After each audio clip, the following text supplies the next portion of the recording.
Rock Jesus Royal family search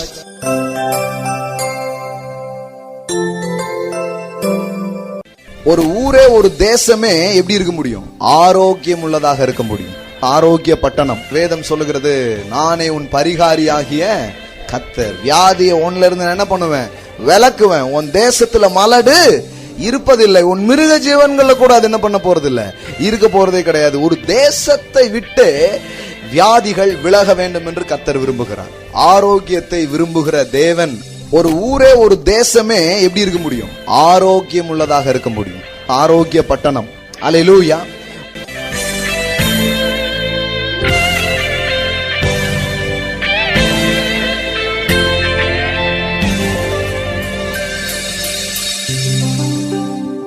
கர்த்தர் நல்லவராக இருக்கிறார். ஆமென். Praise God. தேவனால் நடத்தப்படுகிற ஒரு வாழ்வை நீங்களும் நானும் பெற்றிருக்கிறோம். ஆமென். Understand that. வேதம் சொல்லுகிறது, கர்த்தர் நித்தமும் உன்னை நடத்தி மகா வறட்சியான காலங்களிலும் உன் ஆத்துமாவை திருப்தியாக்கி உன் எலும்புகளை அதென்ன நினமுள்ளதாக்குவார், ஆரோக்கியம் உள்ளதாக்குவார். நம்ம புரியவே மாட்டேங்குது நிறைய வார்த்தை. நினம் உள்ளதாக்குவார்னா நீளமாக்கிடுவாரா? உன் எலும்புகளை ஆரோக்கியம் உள்ளதாக்குவார். நீ நீர்ப்பாய்ச்சலான தோட்டத்தை போலவும் வற்றாத நீரூற்றை போலவும் இருப்பாய். ஹல்லேலூயா. அவர் இப்படி இருப்பாய் அப்படின்னு சொல்லியிருப்பாருன்னா நாம அதை தான் நம்பணும். நாம என்னவா இருப்போம்னு தேவன் சொன்னாரோ அதை நம்ம நம்புறதுதான் விசுவாச வாழ்க்கை. அதுதான் கிறிஸ்தவ வாழ்க்கையாக இருக்கிறது. ஆமென். நீங்க என்னவா இருக்கிறீங்களோ அதை நம்புறது இல்லை. சிலர் அவங்க என்னவா இருக்கிறோமோ அதை ஆழமா பிடிச்சிட்டு இருக்காங்க.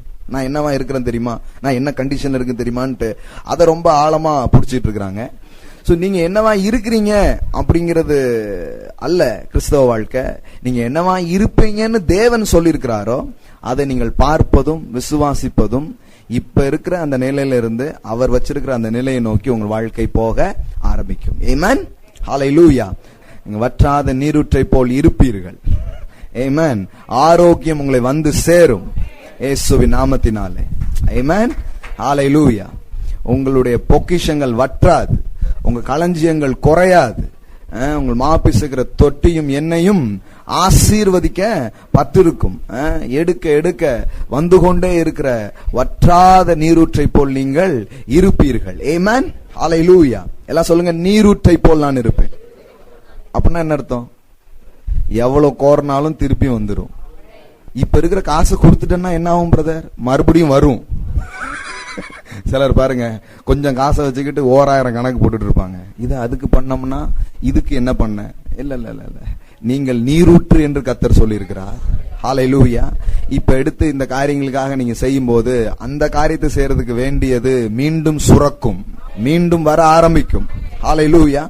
இல்ல ரொம்ப பெரிய விஷயம் என்னன்னா, கர்த்தர் நித்தமும் உன்னை நடத்தி. சோ தேவனால் அனுதினமும் நடத்தப்படுகிற ஒரு வாழ்க்கையை நீங்களும் நானும் பெற்றிருக்கிறோம். ஹல்லேலூயா. இது ஒரு பாக்கியம் பாருங்க. கர்த்தரே உங்களை நடத்துறாரு அப்படிங்கறதுதான் வாழ்க்கை. இந்த மாதம் முழுவதும் அப்படிப்பட்ட தேவனுடைய நடத்துதலை நீங்கள் பார்ப்பீர்கள், வாழ்நாள் எல்லாம் பார்ப்பீர்கள். அதான் தேவனுடைய வாக்குகளாக இருக்கிறது பாருங்க. Praise God. அதனால பயப்படாதீங்க. நீங்க எங்க இருந்தாலும், நீங்க எங்க போகணுமோ உங்களை கொண்டு போய் சேர்ப்பார். சிலர் இருக்கிற இடத்த பார்த்துட்டு இருக்காங்க, ஐயோ எங்கேயோ வந்து மாட்டிக்கிட்டோமே, இங்க இருந்து நான் கரை சேர முடியுமா, இங்க இருந்து நான் சரியான திசைகளை நோக்கி நான் செல்ல முடியுமா அப்படின்னு யோசிக்கிறாங்க. நீ எங்க இருந்தாலும் பரவாயில்ல, போய் சேர வேண்டிய லக்குகளை நோக்கி தேவன் உங்களை நடத்த நல்லவராகவும் உண்மை உள்ளவராகவும் இருக்கிறார். ஹல்லேலூயா. கூட்டிட்டு போறேன்ட்டு சில பேர் உங்களை கூட்டிட்டு வந்து பாதியில விட்டுட்டு போயிருக்கலாம். வாழ்க்கையில நிறைய நேரத்துல மக்கள் அப்படிப்பட்ட அனுபவங்களை சந்திக்கிறாங்க. என்ன கூட்டிட்டு போவாருன்னு சொன்னாருங்க, ஆனா விட்டுட்டு போயிட்டாருங்க அப்படின்ட்டு. அப்படி தத்தளிக்கிற சூழ்நிலையில நீங்கள் நின்னா கூட உங்களை கரை சேர்க்கிற ஒரு நல்ல ஆண்டவர் இருக்கிறார். ஆமென். எல்லாம் சொல்லுங்க, அவர் கரை சேர்ப்பார், அவர் வழி நடத்துவார், அவர் பாதை காட்டுவார். ஆமென். Praise God. சோ இதுதான் கிறிஸ்தவ வாழ்க்கை பாருங்க. இந்த வாழ்க்கை மாதிரி ஒரு நம்பிக்கை நிறைஞ்ச வாழ்க்கையோ தைரியம் நிறைஞ்ச வாழ்க்கையோ கிடையவே கிடையாது. அதனால நீங்க இப்படிப்பட்ட சத்தியத்தெல்லாம் கேட்பீங்கன்னா உங்களை போல பாக்கியவான்கள் வேற யாருமே கிடையாது. அல்லேலூயா.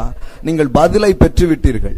ஏற்கனவே தீர்வு உங்களை நோக்கி என்ன பண்ணிடுச்சு, வந்துடுச்சு அப்படிங்கறதான் காரியமா இருக்குது பாருங்க. அதனால இப்ப இருக்கிறது மாதிரியே இருந்துட்டு இருக்க மாட்டீங்க. உங்கள் வாழ்க்கை இன்னும் சிறப்படையும், இன்னும் மேலாகும், இன்னும் சிறப்பான இடங்களை நோக்கி உங்கள் வாழ்க்கை செல்ல ஆரம்பிக்கும். அல்லேலூயா. இதைத்தான் திருப்பி திருப்பி சொல்லிட்டே இருப்பேன். எத்தனை ஆயிரம் வரம் வந்தாலும் அதே தான் சொல்லுவேன். ஏன்னா வர்ற வரைக்கும் விடுறதே கிடையாது. பார்க்கிற வரைக்கும் சொல்லிக் கொண்டே இருக்கணும். அல்லேலூயா. நான் பார்ப்பேன், எல்லாம் சொல்லுங்க, நான் பார்ப்பேன். தாவீது அரசன் அதான் சொல்றான், ஜீவனுள்ளோருடைய தேசத்திலே கர்த்தருடைய நன்மையை காண்பேன் என்று நான் விசுவாசியாதிருந்தால் என்ன இருந்திருப்பேன்? எல்லாம் சொல்லுங்க, விசுவாசியாதிருந்தால் கெட்டு போயிருப்பேன். அப்போ விசுவாசியாதது கெட்டு போக பண்ணுகிறது, விசுவாசிக்கிறது வாழ பண்ணுகிறது. அல்லேலூயா. நிறைய கிறிஸ்தவங்களுக்கு இது தெரியல பாருங்க. நடந்தா பார்க்கணும் பிரதர், நடந்தா பார்க்கறது இல்ல, என்ன நடக்க போறதுங்கிறத நீங்க விசுவாசிக்க முடியும். அதை நீங்க ரிசல்ட்டா உங்க வாழ்க்கையில பெற்றுக்கொள்ள முடியும். வர்றது வரட்டும் பிரதருங்க, வர்றதுலாம் வராது. நீங்க என்ன விரும்புறீங்களோ அதை உங்கள் வாழ்க்கையில வரவேற்று கொள்ள உங்களால் முடியும். அதுதான் கிறிஸ்தவ வாழ்க்கையில இருக்கிற காரியங்களாக இருக்கிறது. ஆமென். Praise God.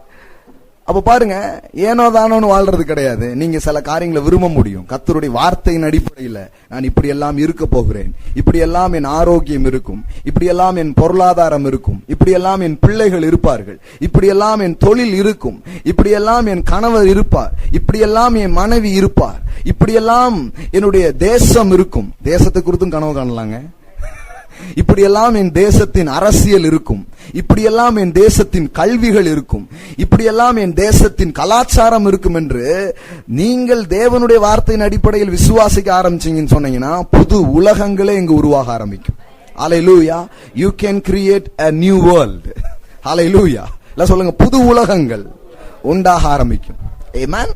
அந்த மாதிரி ஒரு நம்பிக்கை நிறைஞ்ச வாழ்க்கை தான் கிறிஸ்தவ வாழ்க்கை. இங்கு சாத்தியம் இல்லாத எதுவுமே கிடையாது. All thing possible. எல்லாம் சொல்லுங்க, ஆல் திங் பாசிபிள். ஆமென்.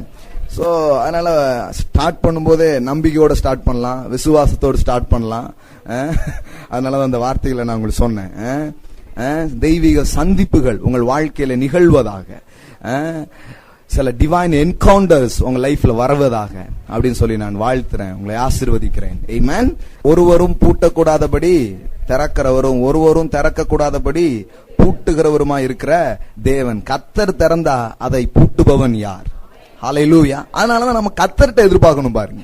யாருக்கிட்டே எதிர்பார்த்து வாழ்நாள் எல்லாம் தோல்வியிலையும் ஏமாத்திலையும் என்ன பண்ணக்கூடாது, போகக்கூடாது. ஏன்னா கர்த்தர் திறந்தாருன்னா, கர்த்தர் ஒரு வழியை உண்டு பண்ணாருன்னா வற்றவே வற்றாது, போய்கிட்டே இருக்கும். ஹல்லேலூயா. அதனாலதான் கொஞ்சம் வெயிட் பண்ணாலும் பரவாயில்ல, ஆண்டவர்ட்ட இருந்து எனக்கு வரணும், அப்படி ஆயிடணும். கொஞ்சம் தாமதிச்சாலும் பரவாயில்ல, நான் கர்த்தர்ட்ட இருந்து பெற்றுக்கொள்ள போகிறேன், கர்த்தரிடத்துல இருந்து எனக்கு வர்றதுதான் ரொம்ப முக்கியம்னு சொல்லி நம்ம போனோம்னு சொன்னா பாருங்க, ஐஸ்வர்யமா இருக்கலாம், சுகமா இருக்கலாம், கர்த்தருடைய இருந்து நீங்கள் பெற்றுக்கொள்ளும் போது அது நித்தியமானதாக, நிரந்தரமானதாக அது இருக்க ஆரம்பிக்கும். ஆமென். Praise God. சோ அந்த மாதிரி நிறைய காரியங்கள் நம்மளை சுற்றிலும் நடந்து கொண்டிருக்கிறது. சோ நான் இப்படிதான் வாழ்க்கையை பார்க்கணும்னு நினைக்கிறேன். என்னெல்லாம் நடக்கல அப்படிங்கறத நான் கனெக்ட் பண்றதே கிடையாது. என்னெல்லாம் நடந்து கொண்டிருக்கிறதுங்கிறத கனெக்ட் பண்ணி ஒவ்வொரு நாளும் ஆண்டவருக்கு நன்றி சொல்ல போகிறேன். அல்லேலூயா. Praise God. ஏன்னா நிறைய நேரத்துல உங்க கண்ணுக்கு தெரியாத சூழமையில தேவன் உங்களுக்காக கிரியை செய்து கொண்டிருக்கிறார். நீங்க எப்ப ஒண்ணுமே நடக்கலன்னு நினைக்கிறீங்களோ அப்பந்தான் பெருசா ஏதோ நடந்துகிட்டு இருக்கு. அது தெரிஞ்சுக்கோங்க. என்ன ஒரே சைலண்டா இருக்கு, சைலண்டா வேலை நடந்துகிட்டு இருக்கு. பைபிள்ல பாத்தீங்கன்னா எஸ்தர் புத்தகத்துல கடவுளுடைய பெயரே கிடையாது. கடவுளுடைய பெயர் இல்லாத ஒரு புத்தகம் இருக்குன்னா அது என்ன புத்தகம் தெரியுமா? காட், யெகோவா அப்படிங்கிற நேம் எஸ்தர் புக்ல நீங்க படிக்கவே முடியாது. காட்ஸ் நேமே இல்லாத ஒரு புக்கு எஸ்தர் புக்கு. ஆனா காட்ஸ் ஆக்ட் அங்க இருந்தது. ஹல்லேலூயா. தேவனே தெரியாத மாதிரி இருக்கும். ஆனால் அப்படி தெரியாத சூழமையில தான் வேதம் சொல்லுகிறது, காரியம் மாறுதலாய் முடிந்தது அப்படின்னு வேதவசனம் போட்டிருக்கு. ஹல்லேலூயா. தலைக்கு வந்தது தலப்பாவோட போச்சுங்கிறது இல்ல, தலை எடுக்கிறதுன்னு வந்தது பார்த்தா தலைவராக்கி விட்டுடுச்சு. ஹல்லேலூயா. இது சும்மா எஸ்கேப் ஆனது இல்ல, கிரேட் எஸ்கேப் அப்படிங்கிறாங்களா, அந்த மாதிரி எஸ்கேப் ஆகிற மேட்டர் கிடையாது. இது உயர்கிற ஒரு காரியமாக அது இருக்கிறது. ஹல்லேலூயா. அந்த மாதிரி தான் நடந்தது பாருங்க. அதனால சூழ்நிலைகள், காரியங்கள் இவைகளை வைத்து நாம பார்த்து நடக்கிறவர்கள் அல்ல. வேதம் சொல்லுகிறது நாம் விசுவாசித்து நடக்கிறவர்களாய் இருக்கிறோம். நாம் தரிசித்து நடவாமல் என்ன விசுவாசிச்சு நடக்கிறதுன்னா என்ன? கர்த்தர் என்ன சொல்லி இருக்கிறாரு அவ்வளவுதான். அதை தான் நான் விசுவாசிக்கிறேன், அவ்வளவுதான். போன அருமையான வீரநல்லூர் கூட்டத்தில் கூட அதை தான் ரொம்ப முக்கியமா பேசினேன். செய்வதெல்லாம் வாய்க்கும்ங்கிறத பத்தி பேசினேன். வாட் காட் சேஸ், தேவன் என்ன சொல்லி இருக்கிறார். இதுல ஒரு மனுஷன் கவனம் செலுத்த ஆரம்பிச்சானா அவர் சொன்ன சொற்களை தன் வாழ்வில் நிஜமானதாக பார்க்க ஆரம்பிக்கும். ஆமென், பிரைஸ் காட். தெய்வீக சுகத்தை குறித்து நாம் என்ன பண்ணிட்டு இருக்கிறோம், படித்து வருகிறோம்.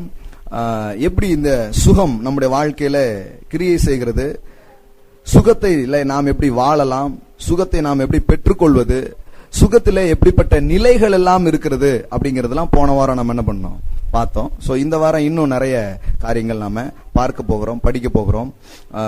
முதலாவது ஒரு வசனத்திலிருந்து நாம் ஆரம்பித்தோம், அதுல இருந்து இன்றைக்கும் ஆரம்பிக்கலாம். சங்கீதம் 107 19 20. தங்கள் ஆபத்திலே கர்த்தரை நோக்கி கூப்பிடுகிறார்கள், அவர்கள் இக்கட்டுகளுக்கு அவர்களை ரட்சிக்கிறார். அவர் தமது வசனத்தை அனுப்பி அவர்களை அழிவுக்கு தப்புவிக்கிறார். ஆமென்.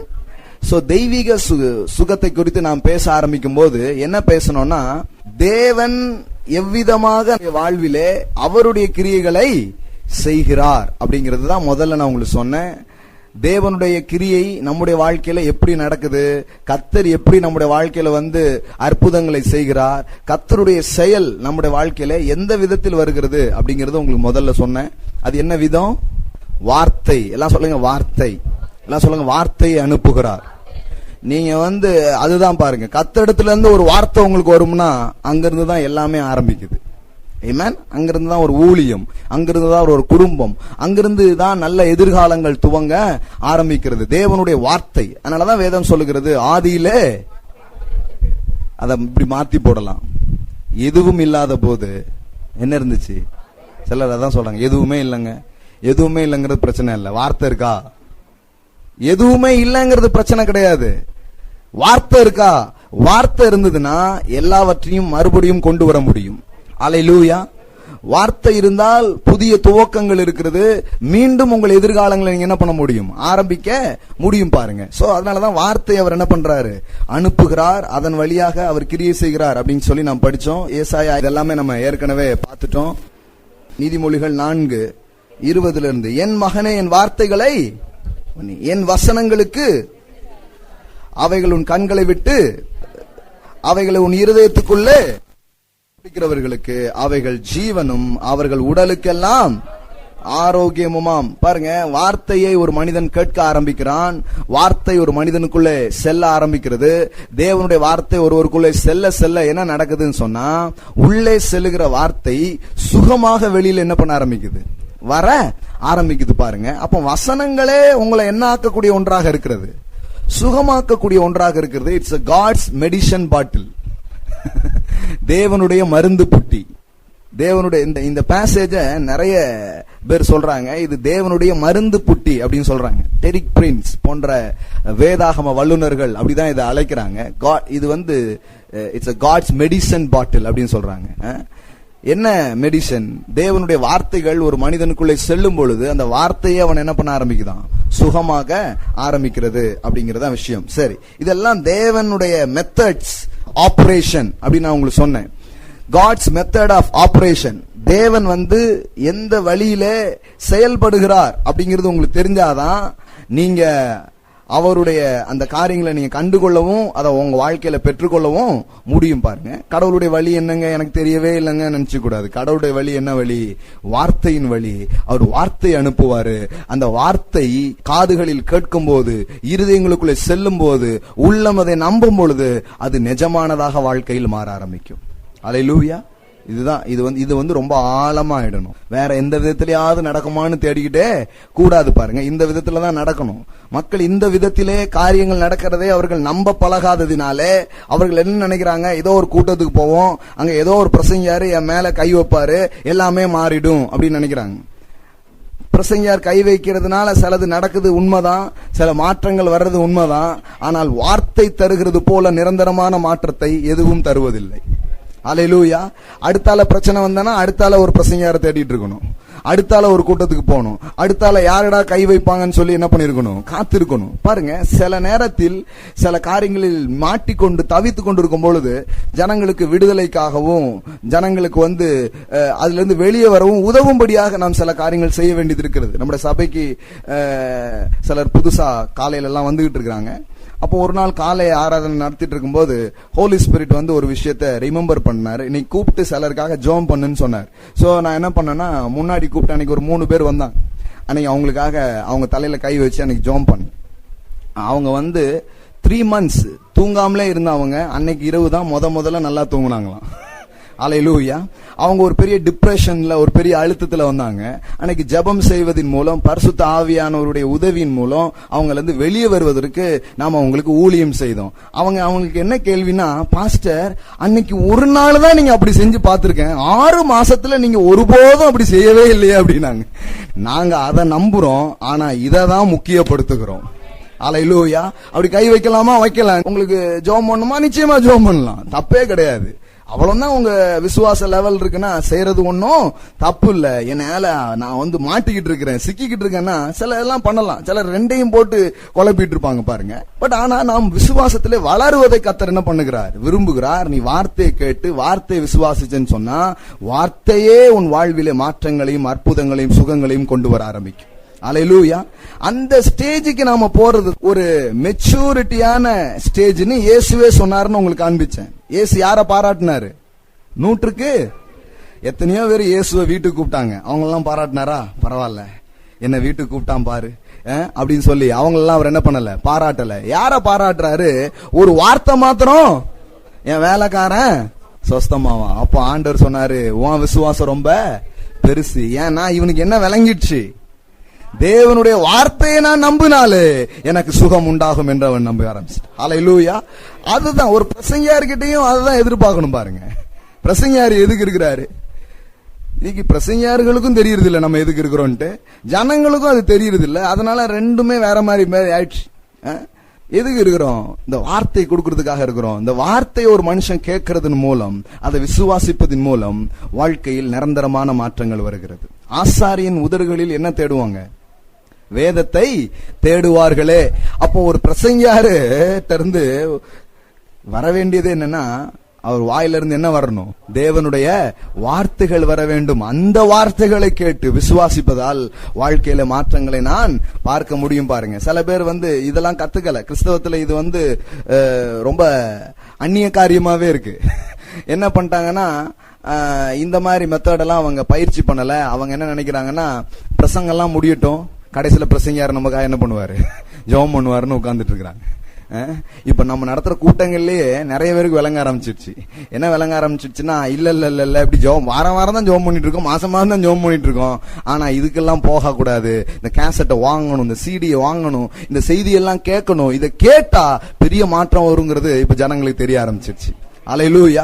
இதுதான் உண்மையான மாற்றம். பாருங்க, இதுதான் நம்ம விரும்புறோம். இப்படி நடக்கிற மாற்றத்தை தான் கர்த்தரும் என்ன பண்றாரு, விரும்புகிறார். அதை அப்படி விதத்துல தான் அவர் வைத்திருக்கிறார். அதனால உங்க வாழ்க்கை மாற்றங்களை தேவன் இந்த விதத்தில தான் செய்ய ஆரம்பிக்கிறார் என்பதை ரொம்ப ஆழமா நம்ம பேசணும். அடுத்த ஒரு விஷயம் பேச ஆரம்பித்தோம். யாத்திராகமம் 15:26, நானே உன் பரிகாரியாகிய கர்த்தர். எல்லாம் சொல்லுங்க, நானே உன் பரிகாரியாகிய கர்த்தர்.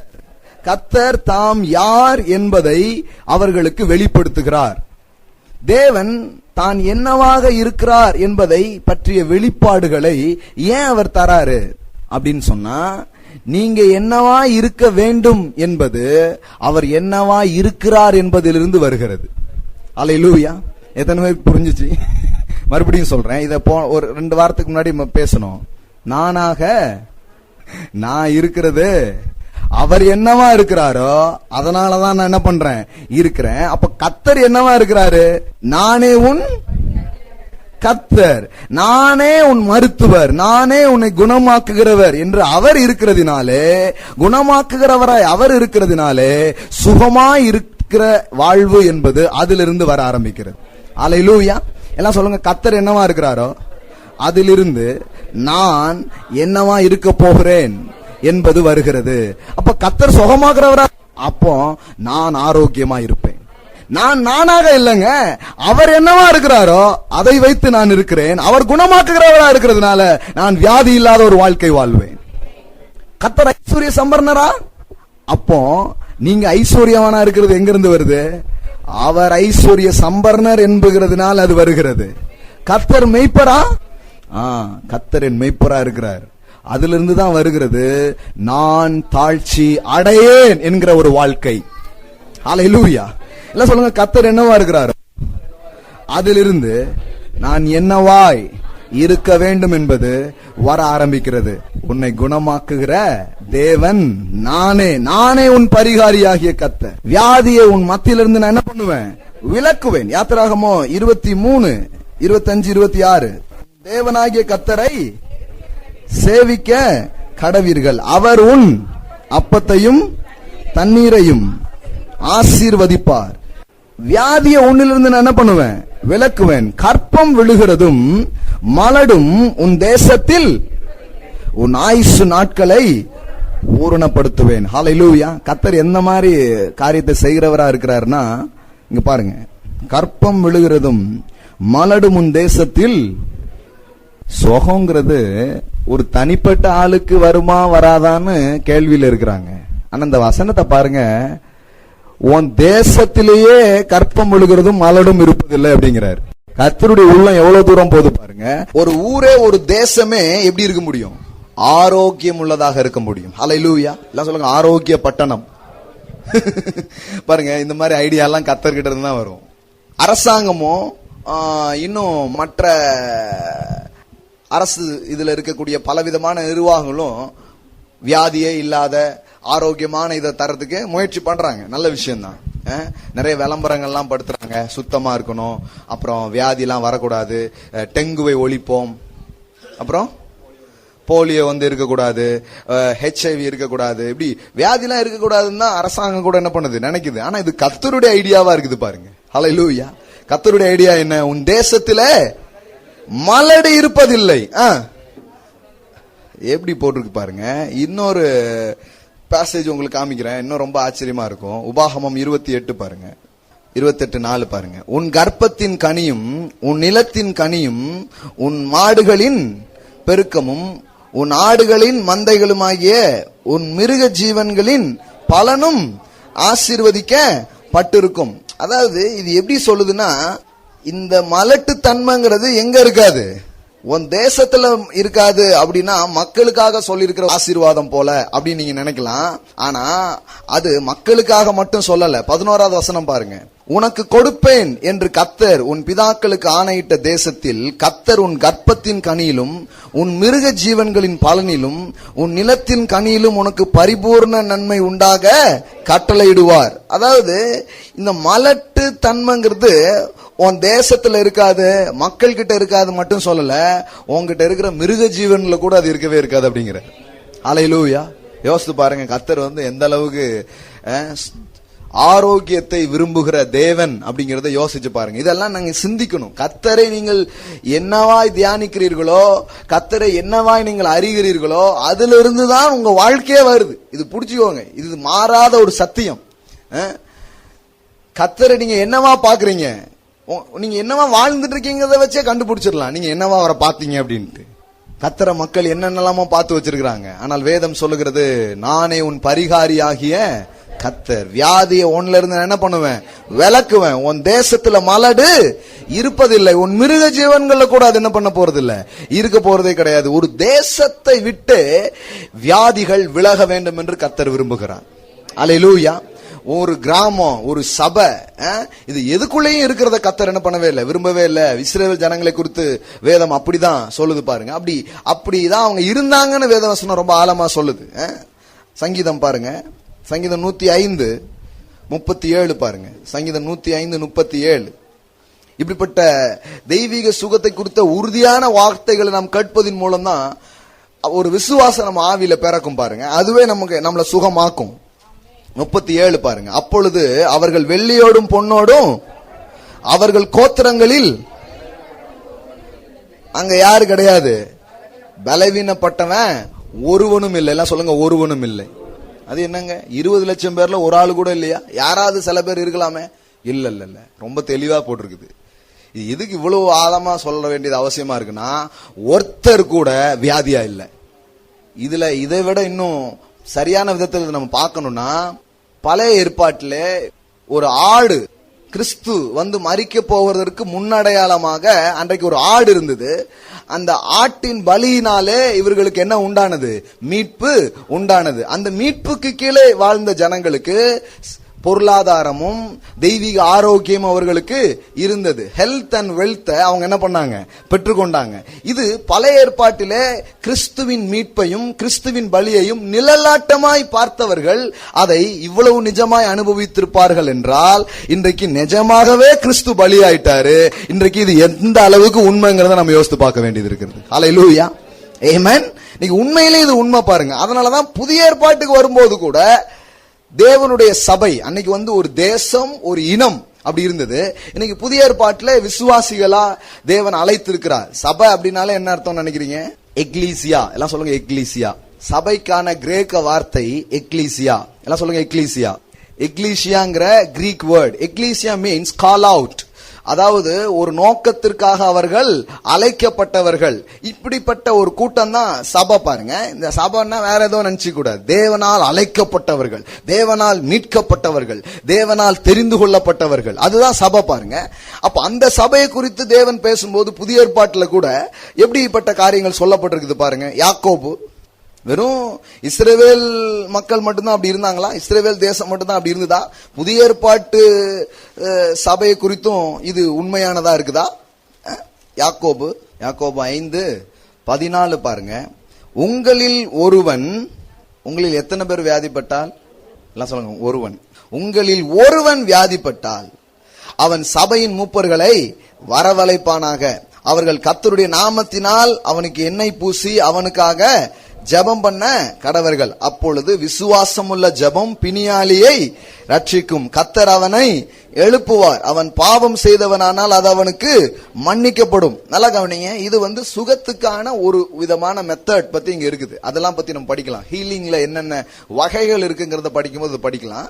ஆனா இப்ப நாம ஒரு விஷயம் உங்களுக்கு நான் சொல்ல விரும்புறேன். என்ன அப்படின்னு சொன்னா, உங்களில் ஒருவன் வியாதிப்பட்டால் அப்படின்னா என்ன அர்த்தம்? ஒருத்தம் கூட வியாதியா இருக்கக்கூடாது. ஹல்லேலூயா. இல்லங்க, அது சில பேர் இருப்பாங்க, சில பேர் அப்படி இருந்தா ஓகே, அப்படி சொல்லவே இல்ல. உங்களில் ஒருவன் வியாதிப்பட்டால் என்ன அர்த்தம்? வெறும் பழைய ஏற்பாட்டுல இருக்கிற ஜனங்களுக்கு மட்டும் அப்படி கிடையாது. வெறும் நிழலாட்டமா இருந்த ஜனங்களுக்கு மட்டும் அது கிடையாது. இன்றைக்கு நிஜமாய் மீட்கப்பட்டிருக்கிற ஜனங்களுக்குள்ளே ஒருவன் கூட வியாதியா இருப்பது தேவனுடைய நோக்கமும் சித்தமும் அல்ல. ஹல்லேலூயா. அதனாலதான் யாக்கோபு சொல்றாரு, ஒருவன் வியாதிப்பட்டால் உற்றாத. ஒருத்தன் கூட என்ன பண்ணக்கூடாது?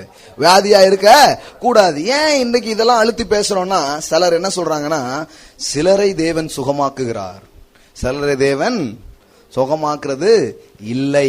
இவங்க என்ன பண்றதுன்னா, ஜெபம் பண்ணி பாக்குறது. ஆயிட்டானா கர்த்தருடைய சித்தம், ஆவலன்னா நம்ம எல்லா காரியமும் அப்படித்தான். ஒரு வாட்டி ட்ரை பண்ணுவோம், ஓகே ஆயிடுச்சுன்னா என்னது? God's will. ஓகே ஆகலன்னா என்ன கிடையாது? கர்த்தருக்கு சித்தமே கிடையாதுன்ட்டான். தப்பு பாருங்க. சில நேரத்தில் ஓகே ஆனது கூட சித்தம் இல்லாம இருக்கலாம். நம்ம ஓகே வச்சே முடிவு பண்ண முடியாது. சித்தங்கிறது வார்த்தையில இருக்குதுங்க. வார்த்தை என்ன சொல்லுதுன்னு சொன்னா, உங்க கோத்திரத்துல தேவனை விசுவாசிக்கிற அந்த மனிதர்கள் மத்தியில ஒருத்தம் கூட எப்படி இருக்க வேண்டியது கிடையாது, பலவீனமா இருக்க வேண்டியது இல்லன்னு வார்த்தை சொல்லுது. அப்போ வார்த்தை சொல்றது நிறைவேற வர தொடர்ந்து போய் கொண்டிருக்கிறது தான் தேவனுடைய வழிகளாக இருக்கிறது. அல்லேலூயா. நம்ம வந்து எல்லா காரியமும் அப்படிதான் ட்ரை பண்றது. ஜெபம் பண்ணி பாக்குறது, ஏதாவது செஞ்சு பாக்குறது, ஆச்சுன்னா சித்தம், ஆவலன்னா சித்தமே கிடையாது அப்படின்னு நம்ம முடிவு பண்ணிடுறோம். அப்படி கிடையாது. சில நேரத்தில் உங்க அவிசுவாசத்தினால கூட நீங்க பெற்றுக்கொள்ளாம இருக்கலாம். கர்த்தருக்கு சித்தமா இருக்கலாம். ஆனா உங்க அவிசுவாசத்துல நீங்க அதை நிறைய நேரத்தில் என்ன பண்ணாம இருக்கலாம், பெற்றுக்கொள்ளாம இருக்கலாம். சிலர் அதை கவனிக்கிறதே கிடையாது. அவங்க என்ன பண்ணிதுன்னா, உடனே அதுவும் கர்த்தருக்கு சித்தம் இல்ல. இவங்க வாழ்க்கையில பாத்தீங்கன்னா எதுவுமே சித்தம் இல்லைங்கிட்டே இருப்பாங்க. எதுதான் அப்ப சித்தம்? ரொம்ப சிம்பிளுங்க. நீங்கள் ஜெயிப்பது தேவனுடைய சித்தம். நீங்க ஜெயிக்கிற வர போய்கிட்டே இருக்கணும், அதான் கடவுளுடைய சித்தம். நீங்க சுகமாறது கடவுளுடைய சித்தம், அது வரைக்கும் போய்கிட்டே இருக்கணும், அதுதான் காரியம். பாருங்க, அது வரைக்கும் விடவே கூடாது, அது வரைக்கும் விடவே கூடாது, போய்கிட்டே இருக்கணும், பார்க்கணும். ஏன்னா சித்தம். இந்த அறிவெல்லாம் ஏன் ரொம்ப முக்கியம் அப்படின்னு சொன்னா, ஒரு மனிதருக்கு கடவுளுடைய சித்தம் என்னன்னு எப்ப தெரியுதோ அப்பந்தான் விசுவாசமே வேலை செய்யுது. சித்தம் தெரியலன்னா என்ன வேலை செய்யாது? பித்தம் தான். சித்தம் தெரியாததுனால குழப்பத்திலே உட்கார்ந்துருக்காங்க. சித்தமா சித்தம் இல்லையா, கடவுளுக்கு சித்தமா சித்தம் இல்லையானே வாழ்நாள் என்ன பண்ணிட்டே இருப்பாங்க, கேட்டே இருப்பாங்க. God's word is God's will. Jesus is a perfect will of God. இயேசுதான் தேவனுடைய பரிபூர்ண சித்தமாய் இருக்கிறார். நீங்கள் இயேசுவை கவனிக்கும் பொழுது தேவனுடைய சித்தங்கள் உங்கள் வாழ்க்கையில தெளிவாக வெளிப்படுத்தப்படுகிறது. அவர் என்னவா இருக்கிறாரு? அவரை படிங்க. அவர் வாழ்வளிக்கிறவராக, நன்மை செய்கிறவராக அவர் இருந்தார். அப்போ உங்கள் வாழ்நாள் எல்லாம் நீங்க ஒரு காரியத்தை குறித்த ஒரு ஆழமான கன்விக்ஷனுக்குள்ள வந்துடணும். Goodness is God's will for my life. Life is God's will for my life. Prosperity is God's will for my life. Health and healing is God's will for my life. ஹல்லேலூயா. எப்படி சொல்றீங்க? ஏன்னா தேவனுடைய வார்த்தையில ரொம்ப ஆழமா சொல்லிருக்கு. சித்தத்தை வச்சுக்கிட்டு நிக்கணும், அப்பதான் வெற்றி கிடைக்க ஆரம்பிக்கும். ஆமென். சிலர் உடனே மாத்திடுவாங்க. ட்ரை பண்ண பிரதர் வரல, அப்ப சித்தம் இல்ல போல. அப்படி போக கூடாது. எரிகோவை எத்தனை ரவுண்ட் அடிச்சாங்க? ஒவ்வொரு நாளும் ஒவ்வொரு ரவுண்டு. மொத்தம் எத்தனை ரவுண்டு? 13 ரவுண்ட் அடிச்சிருக்காங்க பாருங்க. ஒரு ரவுண்ட்லயே உள்ளன்னு போயிட்டா எப்படி இருக்கும்? ஒரு ரவுண்ட் அடிச்சோம் உள்ளல அப்படின்னா அப்படி இருக்கும். சிலர் அப்படிதான் ஒரு ரவுண்ட்லயே ஒரு ரவுண்ட் போவாங்க, ஒன்னும் நடக்கணும்னே போயிடுறது. இல்லங்க, 13 ரவுண்டு போயிருக்கிறாங்க. பாக்ஸிங்ல பாருங்க எத்தனையோ ரவுண்ட் இருக்குது. முதல் ரவுண்ட்ல கொஞ்சம் குத்து வாங்கின மாதிரி இருக்கலாம், ஆனா அதனாலேயே நீங்க ஃபெயில் ஆகிட்டீங்கன்னு அர்த்தம் கிடையாது. அதுக்கப்புறம் தொடர்ந்து நீங்க அடிக்கணும். ஏன்னா இன்னும் ரவுண்டு நிறைய இருக்குது பாருங்க. எது வரைக்கும் விளையாட்டு போகும்னா நீங்க வெற்றி பெற வரைக்கும் விளையாட்டு போகுது. ஹல்லேலூயா. மேட்சோட ஃபைனல் நீங்க ஜெயிக்கிற வரைக்கும் போயிட்டே இருக்குதுங்க. ஹல்லேலூயா. நிறைய பேருக்கு இது தெரியறது இல்ல. அதனால இவங்க என்ன பண்ணிருந்தாங்கன்னா நிறைய கேமை லூஸ் பண்ணிடுறாங்க, நிறைய காரியங்களை விட்டுடுறாங்க. அது எதுக்குங்க அப்படின்னு சொல்லி விட்டுருந்தாங்க. அப்படி விடக்கூடாது. கிறிஸ்தவத்துல விசுவாசத்துல ஒரு முக்கியமான தன்மை ஒண்ணு இருக்குன்னா அது விடாப்பிடி தன்மை. எல்லாம் சொல்லுங்க விடாப்பிடி. நம்ம இந்த விடாப்பிடியை தப்பா சொல்லிடுவோம். நிறைய நேரத்துல என்ன சொல்லுவோம்னா நெகட்டிவா நிறைய நேரத்துல சொல்லுவோம். அவ ரொம்ப பிடிவாத காரி அப்படி சொல்லுவாங்க. பாத்துறீங்களா? பிடிவாதங்கிறது ஒரு நல்ல காரியம். ஆனா எதுல பிடிவாதமா இருக்கீங்கிறத வச்சுதான் சொல்ல முடியும். பிடிவாதமே மோசம் கிடையாது. இப்ப ரூத் சொல்றா மாமி கிட்ட, நீ வராதம்மா, இந்த ஊர்ல இருந்துக்கோன்னு இந்த மாமி சொல்லுது. ரூத் என்ன சொல்றா? அதெல்லாம் பேச்சே கிடையாது. நான் உங்களுடைய தேவன் என்னுடைய தேவன், நான் அங்கதான் என்ன பண்ணுவேன், வருவேன் அப்படின்னு ஒரு ஸ்ட்ராங் கன்விக்ஷன்ல அவ இருக்கிறா பாருங்க. அப்படி இருந்த உடனே இவளால ஒண்ணுமே சொல்ல முடியல. அது மாதிரி வியாதிதான் உங்க சூழ்நிலை சொல்லிட்டே இருக்கும். இல்ல சுகம்தான் நீங்க நின்னீங்கன்னா சுகம் வெளிப்பட்டே தீரும். ஹல்லேலூயா. சிலர் அங்க நிக்கிறது இல்ல. சிலர் என்ன பண்ணிடுறதுன்னா விட்டுடுவாங்க. ரிப்போர்ட் எல்லாம் பாருங்க பிரதர், அந்த ரிப்போர்ட் அல்ல, இந்த ரிப்போர்ட் சொல்லுது அவருடைய தழும்புகளால் நான் குணம் ஆனேன் என்று சொல்லப்பட்டிருக்கிறது. ஹல்லேலூயா. எந்த ரிப்போர்ட்டை நீங்க நம்ப போறீங்க? தேவன் சொன்னதையா, வெளியில நீங்க பாக்குற ரிப்போர்ட்டையா? அப்ப பாருங்க, இதுதான் முக்கியம். சிலர் பாருங்க உடனே மாத்திடுவாங்க. பிரதர் நல்லா சொன்னீங்க பிரதர், ஆனா பாருங்க பிரதர் வேற மாதிரி வந்துட்டுனா உடனே விட்டுறதா? இல்ல, வர்ற வரைக்கும் போகணும். அந்த ரூத் சொல்றா பாருங்க, அந்த படிச்சிருக்கீங்களா? என்ன சொல்றா? மரணம் இருந்தாலும் நான் என்ன பண்ண மாட்டேன், நான் பின்னாடி போற மாதிரி ஐடியாவே கிடையாது. பாருங்க, பிடிவாதங்கிறது ஆண்டவருக்கு ரொம்ப பிடிக்கும் பாருங்க. ஏன்னா அது விசுவாசத்தின் ஒரு அடையாளம். ஹல்லேலூயா. பக்கத்துல பா சொல்லுங்க, பிடிவாதக்காரங்களா? அது விசுவாசத்தின் ஒரு அடையாளம். ஹல்லேலூயா.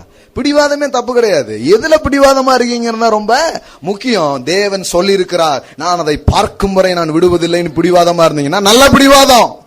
ஆமென். அது உங்க வாழ்க்கையை வெற்றிகரமாக்கும், அது உங்க வாழ்க்கையை நல்லாக்கும். பாருங்க, இயேசு கிட்ட பாருங்க, சுகத்துக்காக ஒரு பெண் வரா, கானானிய ஸ்திரீ. அவ என்ன பண்றானா, இயேசு சொல்றாரு, இது பிள்ளைகளுக்கு தான் கிடைக்கும், நாய்க்குட்டிகளுக்கெல்லாம் கொடுக்க மாட்டோம் அப்படின்ட்டு. ஏன்னா அன்னைக்கு யூதர்கள் ஃபுல்லாவே இந்த புரஜாதிகளை என்னதான் சொல்லியிருந்தாங்க, அப்படிதான் சொல்லியிருந்தாங்க. அவர் அப்படி கொஞ்சம் என்னமோ நெகட்டிவா பேசுற மாதிரியே தெரியும் அந்த பேசேஜ். ஆனா நீங்க பைபிள்ல பாத்தீங்கன்னா அவ போயிட்டே இருக்கா. நீங்க என்னமும் சொல்லிக்கோங்க, அதெல்லாம் எனக்கு மேட்டரே கிடையாது, எனக்கு தேவை சுகம், அதை பெடுற வரை நான் விட போறதே. பிசினஸ்ல இது ரொம்ப முக்கியம். வாழ்க்கையில சாதிக்கிறதுக்கு ரொம்ப முக்கியம். என்ன முக்கியம்? என்னென்ன ரிப்போர்ட் வருதோ அதெல்லாம் கேட்கறத விட எனக்கு ரிசல்ட் வேணும் அப்படின்னு போறவங்க தான் ஜெயிக்கிறாங்க. சும்மா வர்ற ஒரு ரிப்போர்ட்டை வச்சு டப்புன்னு பாதையை மாத்துறவங்க ஜெயிக்கிறதே கிடையாது பாருங்க. இல்ல இல்ல இல்ல இல்ல, எனக்கு வேண்டிய ரிசல்ட் வர்ற வர என் பயணம் தொடர்ந்து கொண்டே இருக்கும் என்கிறவர்கள் சாதனையாளர்களாக இருக்கிறார்கள். ஹல்லேலூயா. எல்லாம் சொல்லுங்க, விட்டு விடாதிருங்கள். Never give up. ஹல்லேலூயா. இட்ஸ் குட் திங்ஸ் பாருங்க. இது பைபிள் இதை பற்றி நிறைய பேசுகிறது தெரியுமா உங்களுக்கு? நெவர் கிவ் அப் பத்தி பைபிள் வந்து அவ்வளவு ஆழமா பேசுது. வேணா ஒரு வசனம் உங்களுக்கு காமிக்கிறேன் பாரு. நெவர் கிவ் அப்லாம் இருக்குதா பைபிள்ல? வெளியில உள்ளவங்க அதை சொல்றாங்க, ஆனா பைபிள்ல இருக்குங்கிறது நம்ம ஆட்களுக்கு தெரிய மாட்டேங்குது. எபிரேயர் 10:35, ஆகையால் மிகுந்த பலனுக்கேதுவான உங்கள் தைரியத்தை விட்டு விடாதிருங்கள், நீங்கள் தேவனுடைய சித்தத்தின்படி செய்து வாக்குத்தத்தம் பண்ணப்பட்டதை பெரும்படிக்கு பொறுமை உங்களுக்கு. ஏன் விட்டுடாத, ப்ராமிஸ் இருக்குது, ப்ராமிஸ் நிறைவேற வரைக்கும் போயிட்டே இரு அப்படிங்கிறார். புரியுதுங்களா? வருகிறவர் இன்னும் கொஞ்ச காலத்தில் வருவார், தாமதம் விசுவாசத்தினாலே பின்வாங்கி போவானால் அவன் மேல் என் ஆத்துமா. நாமோ கெட்டு போக பின்வாங்குகிறாயிராமல் ஆத்துமா ஈடேற விசுவாசிக்கிறவர்களா இருக்கிறோம். ஹல்லேலூயா. எல்லாம் சொல்லுங்க, நான் பின்வாங்குறவன் இல்ல. சிலர் என்ன கேக்குறாங்க, ஏன் பிரதர் எப்ப பார்த்தாலும் ஊக்குவிக்கிறீங்க அப்படின்ட்டு. ஏன்னா நிறைய பேர் பின்வாங்கிறதுனால. இது சில பேருக்கு புரியவே இல்லை பாருங்க, எவ்வளவு பெரிய ஆட்கள். பின்வாங்குறவங்க இருக்கிறதுனாலதான் நாங்க என்ன பண்றோம், ஊக்குவிக்கும். ஆனா இங்க போட்டிருக்குது, நீ பின்வாங்குறவனா இராமல். எல்லாம் சொல்லுங்க, நாங்க பின் வாங்க மாட்டோங்க. நாங்க என்ன பண்ண மாட்டோம், பின்வாங்க மாட்டோம். மாறா என்ன சொல்றாரு, மிகுந்த பலனுக்கு ஏதுவான உங்க தைரியத்தை. ப்ராமிஸ் என்ன சொல்லுதுன்னு பாரு. 36 தான் அதுல ரொம்ப முக்கியமானது. நீங்கள் தேவனுடைய சித்தத்தின்படி செய்து வாக்குத்தத்தம் பண்ணப்பட்டதை பெறும்படிக்கு பொறுமை உங்களுக்கு. சீக்கிரமா காரியங்கள் நடக்குங்க. வருகிறவர் சீக்கிரமா வருவார், தாமதம் பண்ணார். ஹல்லேலூயா. சோ அதனால நீ மிகுந்த பலனுக்கு ஏதுவான நம்பிக்கை விட்டுறாதனா, நிறைய பேர் பாருங்க ஃபர்ஸ்ட் ட்ரைலயே ஏதாவது நடந்துடலன்னா உடனே விட்டுருவாங்க. நான் என்ன சொல்றேன்னா, அப்படி பண்ணாதீங்க. பைபிள்ல ரொம்ப நல்லா சொல்லுது வெற்றி. அதனாலதான் பாருங்க, எனக்கு ரொம்ப பிடிச்ச சப்ஜெக்டே சக்சஸ் தான். அதுவும் பைபிள்ல இருந்து பேசுறதுன்னா எனக்கு கொள்ளை பிரியும். 25 வாரம் பேசியிருக்கிறேன். மறுபடியும் அதெல்லாம் நிறைய பேசணும். அந்த மாதிரி ஸ்கூல்லாம் வைக்கணும்லாம் எனக்கு ஆசை இருக்கு. செய்ய போறோம் சீக்கிரமா. சக்சஸ் ஸ்கூல்லாம் வைக்க போறோம். இதை பற்றி யாரு வேணாலும் படிக்கலாங்கிற மாதிரி சில பாடத்திட்டங்கள்லாம் உருவாக்க போறோம். ஏன்னா வேதத்தில் இருக்கிற இந்த பிரின்சிபிள்ஸ் ஒரு மனுஷன் புரிஞ்சுக்கிட்டாங்கன்னா யாரா இருந்தாலும் வெற்றி பெற முடியும். வெற்றிங்கிறது யாரோ ஒருத்தருக்கு சொந்தம் கிடையாது பாருங்க. கடவுளுடைய வழியை கற்றுக்கிட்டு அதை அப்ளை பண்ணனா யாரா இருந்தாலும் வெற்றி நிச்சயம். ஹல்லேலூயா. அப்போ இந்த இடத்துல இருக்கு பாருங்க, அதுல அந்த வெற்றியில ரொம்ப முக்கியமானதுதான் இங்க சொல்லிருக்குது. என்ன சொல்லிருக்குன்னா, பின் வாங்காமல் எப்படி இரு, ஸ்டாம்பு மாதிரி இரு. போய் சேர்ற வரைக்கும் அது எதுல இருக்குது, கவர்ல இருக்குது பாருங்க. அந்த மாதிரி நீங்க உங்க டார்கெட் அச்சீவ் பண்ற வரைக்கும் ஒட்டிக்கிட்டே இருங்க. ஹல்லேலூயா. ஃபர்ஸ்ட் ட்ரையல்லையே எல்லாம் நடந்துன்னு நினைக்க வேண்டியது இல்ல. நடக்காததுனால அது தோல்வின்னு நினைச்சுக்காதீங்க. இப்ப சுகத்தை சிலர் நம்ம எதிர்பார்க்கலாம், தெய்வீக சுகத்துக்காக ஒரு முயற்சி பண்ணலாம். By his stripes I am healed அப்படின்னு சொல்லுவோம். பார்த்தா வலி கொஞ்சம் கூடின மாதிரி இருக்கும். By his stripes I am ஹீல்ட்ன பிறகு வலி கொஞ்சம் கூடுத தெரியலையா அப்படிங்கிற மாதிரி இருக்கும். ஏன்னா அதான் டெஸ்டே. ஒருத்தன் அங்க அதுக்கு எதிரா நிக்கிறான். அதுக்கு எதிராக நின்று உங்ககிட்ட இருந்து அதை எப்படியா திடீர்லாமான்னு அவன் பாக்குறான். உடனே என்ன பண்ணணும்னா, உடனே இந்த வலிக்கணுன்னே விட்டுறக்கூடாது, திருப்பியும் சொல்லணும், by his stripes I am healed அப்படின்னு வலிச்சுட்டான்னு சொல்லிடுங்க. ஹல்லேலூயா. என்னன்னா இப்படி நீங்க பண்ண ஏதோ ஒண்ணு அங்க நடக்குது. ஏதோ ஒண்ணு ஆவியில் என்ன பண்ணிக்கிட்டே இருக்குது, நடந்துகிட்டே இருக்குது பாருங்க. சிலர் பாருங்க, சில முயற்சிகளுக்கு அப்புறம் அவங்க தொடர்றதே கிடையாது, அதை ட்ரை பண்ணி பாட்டு அப்படியே விட்டுருதாங்க. பைபிள் அப்படி சொல்லவே இல்லை. பைபிள் முயற்சியை விடாதீங்க, தொடர்ந்து போங்கன்னு பேசுகிற ஒரு புத்தகமாக இருக்கிறது. ஹல்லேலூயா. எல்லாம் சொல்லுங்க, நெவர் கிவ் அப். பக்கத்துல பா சொல்லுங்க, நெவர் கிவ் அப். ஒருபோதும் விட்டு விடாதீர்கள். தோல்வி அவமானமானது அல்ல. நல்லா சொல்லுங்க, தோல்வி அவமானமானது அல்ல. தோல்வி என்ன சொல்லுது தெரியுமா, நீ முயற்சி செய்தவன்னு சொல்லுது. ஹல்லேலூயா. நீங்க தோத்து போயிருந்தீங்கன்னா என்ன அர்த்தம்னா, நீங்க ஏதோ ஒரு ட்ரை பண்ணிருக்கீங்க. ஹல்லேலூயா. ட்ரையே பண்ணாதவங்க தோத்து போகணும்னு சொல்ல முடியாதுல்ல. நம்ம புக்ஸ் அதுல தோல்விக்கு தோல்வி தாருங்கள்னு ஒரு சப்ஜெக்ட் எழுதியிருக்கிறேன். உங்களில் இருக்கும் வெற்றியில தோல்விக்கு என்ன கொடுங்க. அதுல என்னன்னா இந்த ஃபெயிலியர்ங்கிறது நமக்கு கரெக்டா ஹேண்டில் பண்ண தெரியல. அந்த ஃபெயிலியர் அதனாலதான் வாழ்க்கையில தோத்து போயிட்டு இருக்கும். தோல்விங்கிறது எல்லாருடைய வாழ்க்கையிலும் வருது. ஜெயிச்ச ஆட்கள் தோற்று போகாத ஆட்கள் நினைக்கிறீங்களா?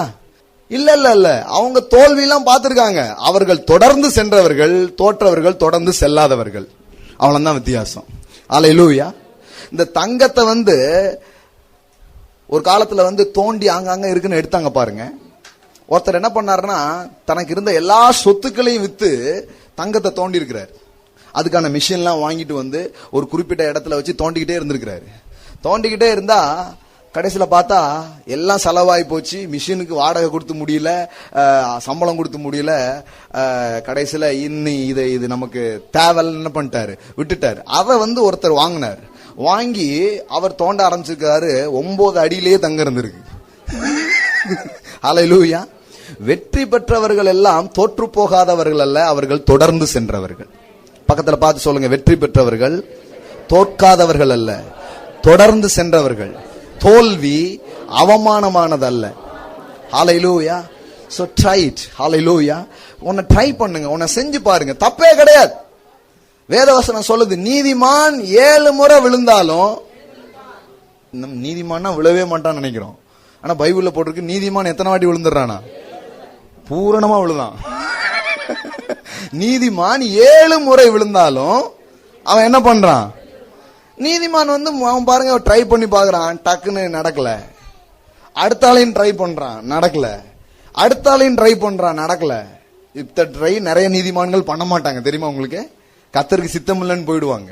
அதான் உங்களுக்கு கரெக்டா சொல்லிட்டு இருக்கேன். இல்ல, கர்த்தருடைய சித்தம் இங்க இருக்கு. அது ரிசல்ட்டா வர்ற வரைக்கும் நீங்க போய்கிட்டே இருக்கணும். ஹல்லேலூயா. That is a will of God. சிலர் பாருங்க will of God மாத்திடுறது. இப்ப பாருங்களேன், இந்த சுகத்துக்கு எதிரான டாக்டரின்லாம் எப்படி வந்துச்சு தெரியுமா? எல்லோரும் சுகமாறது கர்த்தர் சித்தம் கிடையாது அப்படிங்கறதெல்லாம் எப்படி வந்தது? ஏன்னா கொஞ்சம் ட்ரை பண்ணி பார்த்திருப்பாங்க, உடனே ஆகல, உடனே என்ன பண்ணிடுறது, அது எல்லாரும் கிடையாதான்ட்டு. எல்லாரும் கிடையாதாங்கிறத உங்க அனுபவத்தில இருந்து நீங்க சொன்னீங்கன்னா நான் எப்படி நம்புறது? தேவனுடைய வார்த்தை சொல்லுது, அவர்கள் கோத்திரத்தில் பலவீனப்பட்டவன் ஒருவனும் இல்லை. ஹல்லேலூயா. அதனால முதல் முயற்சி தோல்வியா இருந்தா அதுக்கு பேர் தோல்வி இல்ல. நீங்கள் முதல் வாட்டி முயற்சி செஞ்சிருக்கீங்களா, அது எவ்வளவு பெரிய வெற்றி. ஹல்லேலூயா. இவ்வளவு நாள் வியாதி ஓகேன்னு இருந்த உங்க மனசு முதமா எழுந்து நின்று இயேசுவின் நாமத்தில் வியாதியை உன்னை எதிர்க்கிறேன்னு சொன்னீங்களா, அது எவ்வளவு பெரிய வெற்றி. ஹல்லேலூயா. தோல்வியை உன்னை எதிர்க்கிறேன், பிரச்சனையை உன்னை எதிர்க்கிறேன்னு சொல்றீங்களா, அதுவே என்னதுதான், வெற்றி தான் பாருங்க. அதனாலதான் வேதவசனம் சொல்லுது, என்ன சொல்லுது, விட்டு விடாதப்பா, நீ பின்வாங்கிறதுல எனக்கு பிரியமே இல்லைங்கிற, நீ முன்னோக்கி செல்வதை நான் விரும்புகிறேன் அப்படிங்கிறார். ஹல்லேலூயா. Go forward. பக்கத்துல பா சொல்லுங்க, கோ ஃபார்வர்ட். முன்னோக்கி செல்லுங்கள். செங்கடல் நின்னதுனால வாக்கு பண்ணப்பட்ட தேசம் கிடையாதுன்னு திரும்பி போயிடலாமா? பைபிள் ஃபுல்லா பாருங்க, அப்படி எல்லாம் ஓபன் டோரா இருந்தது, கடகடன்னு போயிட்டாங்கன்னு போடல. எரிகோ வந்தது, செங்கடல் இருந்தது, எல்லாம் இருந்துச்சு. ஆனா எரிகோ நின்னுச்சுன்னா நான் தொடர்ந்து நிப்பேன், அது தூள் தூளா போகிற வரை நான் நிப்பேன். அல்லேலூயா. இது வழி விடுற வரைக்கும் நான் நிப்பேன், நான் பார்த்தே தீருவேன். அவங்க ரிசல்ட்ட கட்டாயமா பாத்துறாங்க. நம்ம ஆளுகளுக்கு இந்த பிடிவாதம் தான் இல்ல. எல்லாம் சொல்லுங்க, கிறிஸ்தவங்களுக்கு பிடிவாதம் ரொம்ப தேவை. இந்த மாதிரி வார்த்தையில இருக்கிற பிடிவாதம், பார்த்தே தீரணும், நடந்தே தீரணும், வந்தே தீரணுங்கிற நல்ல பிடிவாதங்கள் கர்த்தரை ரொம்ப சந்தோஷப்படுத்துது. ஏன்னா அவர் சொல்றாரு, நீ பின்வாங்கிறதுல எனக்கு பிரியமே கிடையாது. உன் ஆத்துமா பின்வாங்குற ஆத்துமா மேல எனக்கு பிரியம் இல்ல. ஒருத்தன் பின்வாங்கி போறதை நான் விரும்பல. ஒருத்தன் ஈடேற வேண்டும், அவன் முன்னேற வேண்டும். முன்னேற வேண்டுமானால் அவன் விட்டு விடாது இருக்க வேண்டும், அதை நான் விரும்புகிறேன்னு கர்த்தர் சொல்றார். ஹல்லேலூயா. ஏன் இந்த சைட் ட்ராக் வந்ததுன்னா உங்களுக்காண்டி தான் வந்திருக்கு. நெவர் கிவ் அப். பக்கத்துல சொல்லுங்க, நெவர் கிவ் அப். ஒருபோதும் ஒருபோதும் விட்டு விடாதிருங்கள். ஏன்னா ஜெயம் உங்களுக்குன்னு எழுதி கொடுத்தாச்சு, சுகம் உங்களுக்குன்னு எழுதி கொடுத்தாச்சு, இது எல்லாம் உனக்கு சொந்தம் என்று எழுதி கொடுத்தாச்சு. கொடுத்ததுக்கு அப்புறம் திருப்பி ஆண்டவர்கிட்ட சொல்லிட்டு இருக்க கூடாது, இப்படி இருக்குன்ட்டு. இல்ல, உனக்குன்னு சொல்லிதானே அனுப்பியிருக்கேன், போ, பாக்குற வரைக்கும் விடவே விடாத அப்படின்னு பைபிள்ல நீங்க நிறைய காரியங்கள் அப்படி பார்க்கலாம். அப்படிப்பட்டவர்கள் தங்கள் வாழ்வில பலன்களை, சுகங்களை நிச்சயமாக என்ன பண்ணிருக்கிறாங்க, பார்த்திருக்கிறாங்க. சோ இது ரொம்ப முக்கியமான ஒரு காரியம் பாருங்க. அதனால முதல் முயற்சியே வெற்றியா இல்லைன்னா நீங்க விட்டுறணுங்கிற அவசியம் கிடையாது பாருங்க. தொடர்ந்து என்ன பண்ண வேண்டியது இருக்குது, போக வேண்டியது அவசியம் பாருங்க. அடுத்த ஸ்டெப்ஸ் எடுத்து வைங்க, ரெண்டாவது ஸ்டெப்ஸ் எடுத்து வைங்க, திருப்பி ஒரு காரியத்தை என்ன பண்ணுங்க, மறுபடியும் செஞ்சு பாருங்க. அதனாலதான் உங்களுக்கு சொன்ன, வெற்றி பெற்றவர்கள் எல்லாரும் யாரு கிடையாது, வெற்றி பெற்றவர்கள் எல்லாருமே தோல்வியை காணாதவர்கள் கிடையாது. அவங்க என்ன பண்ணிருக்காங்க, எக்ஸ்பீரியன்ஸ் பண்ணிருக்காங்க. நீதிமானே என்ன பண்றாரு, விழுறார். உடனே நம்ம விழுறதுதான் நீதிமான் நினைச்சு கூடாது. அவர் மறுபடியும் மறுபடியும் செய்திருக்கிறார், விழுந்த நிலையிலிருந்து எழும்பி இருக்கிறார், அவர் தான் நீதிமானாக இருக்கிறார். அல்லேலூயா. தாமஸ் ஆல்வா எடிசன் இந்த பல்பை கண்டுபிடிக்கிறதுக்கு முன்னாடி எத்தனையோ 1000 முறை அவர் தோற்று போனதாக அவர் சொல்லுகிறார். அவர்கிட்ட பத்திரிகையாளர்லாம் கேட்டாங்களாம், என்னங்க நீங்க 1000 முறை தோத்து போனீங்களாமா அப்படின்ட்டு. அவர் சொன்னாரா, யார் சொன்னா 1000 முறை தோத்து போனதுன்னு? 1000 முறையில பல்பு எப்படிலாம் கண்டுபிடிக்க முடியாதுங்கிறத கண்டுபிடிச்சிருக்கேன் அப்படின்னாராம். அல்லேலூயா. எப்படிப்பட்ட பெர்ஸ்பெக்டிவ்ஸ் அவங்களுக்கு இருந்திருக்கு பாருங்க. நான் கடவுளுடைய பிள்ளைங்க பாருங்க, இதெல்லாம் அவங்களுக்கு ஒரு பெருசாவே இல்லை. அவங்க அதாங்க கர்த்தருக்கு சித்தம் இல்லைன்னு நினைக்கிறேன் பிரதர். ஏன்னா நான் ட்ரை பண்ணேன், 2 வாட்டி பண்ணேன், 3 வாட்டி பண்ணேன், கர்த்தருக்கு சித்தம் இல்லைன்னு நினைக்கிறேன். அவருக்கு சித்தம் ஏதோ பாருங்க. இந்த சபைக்காக ஒரு அடுத்த கட்டத்துக்கு போறதுக்காக நாங்களும் பார்த்துட்டே தான் இருக்கிறோம், போயிட்டே தான் இருக்கோம். அடையிறவரை விடவே மாட்டோம்.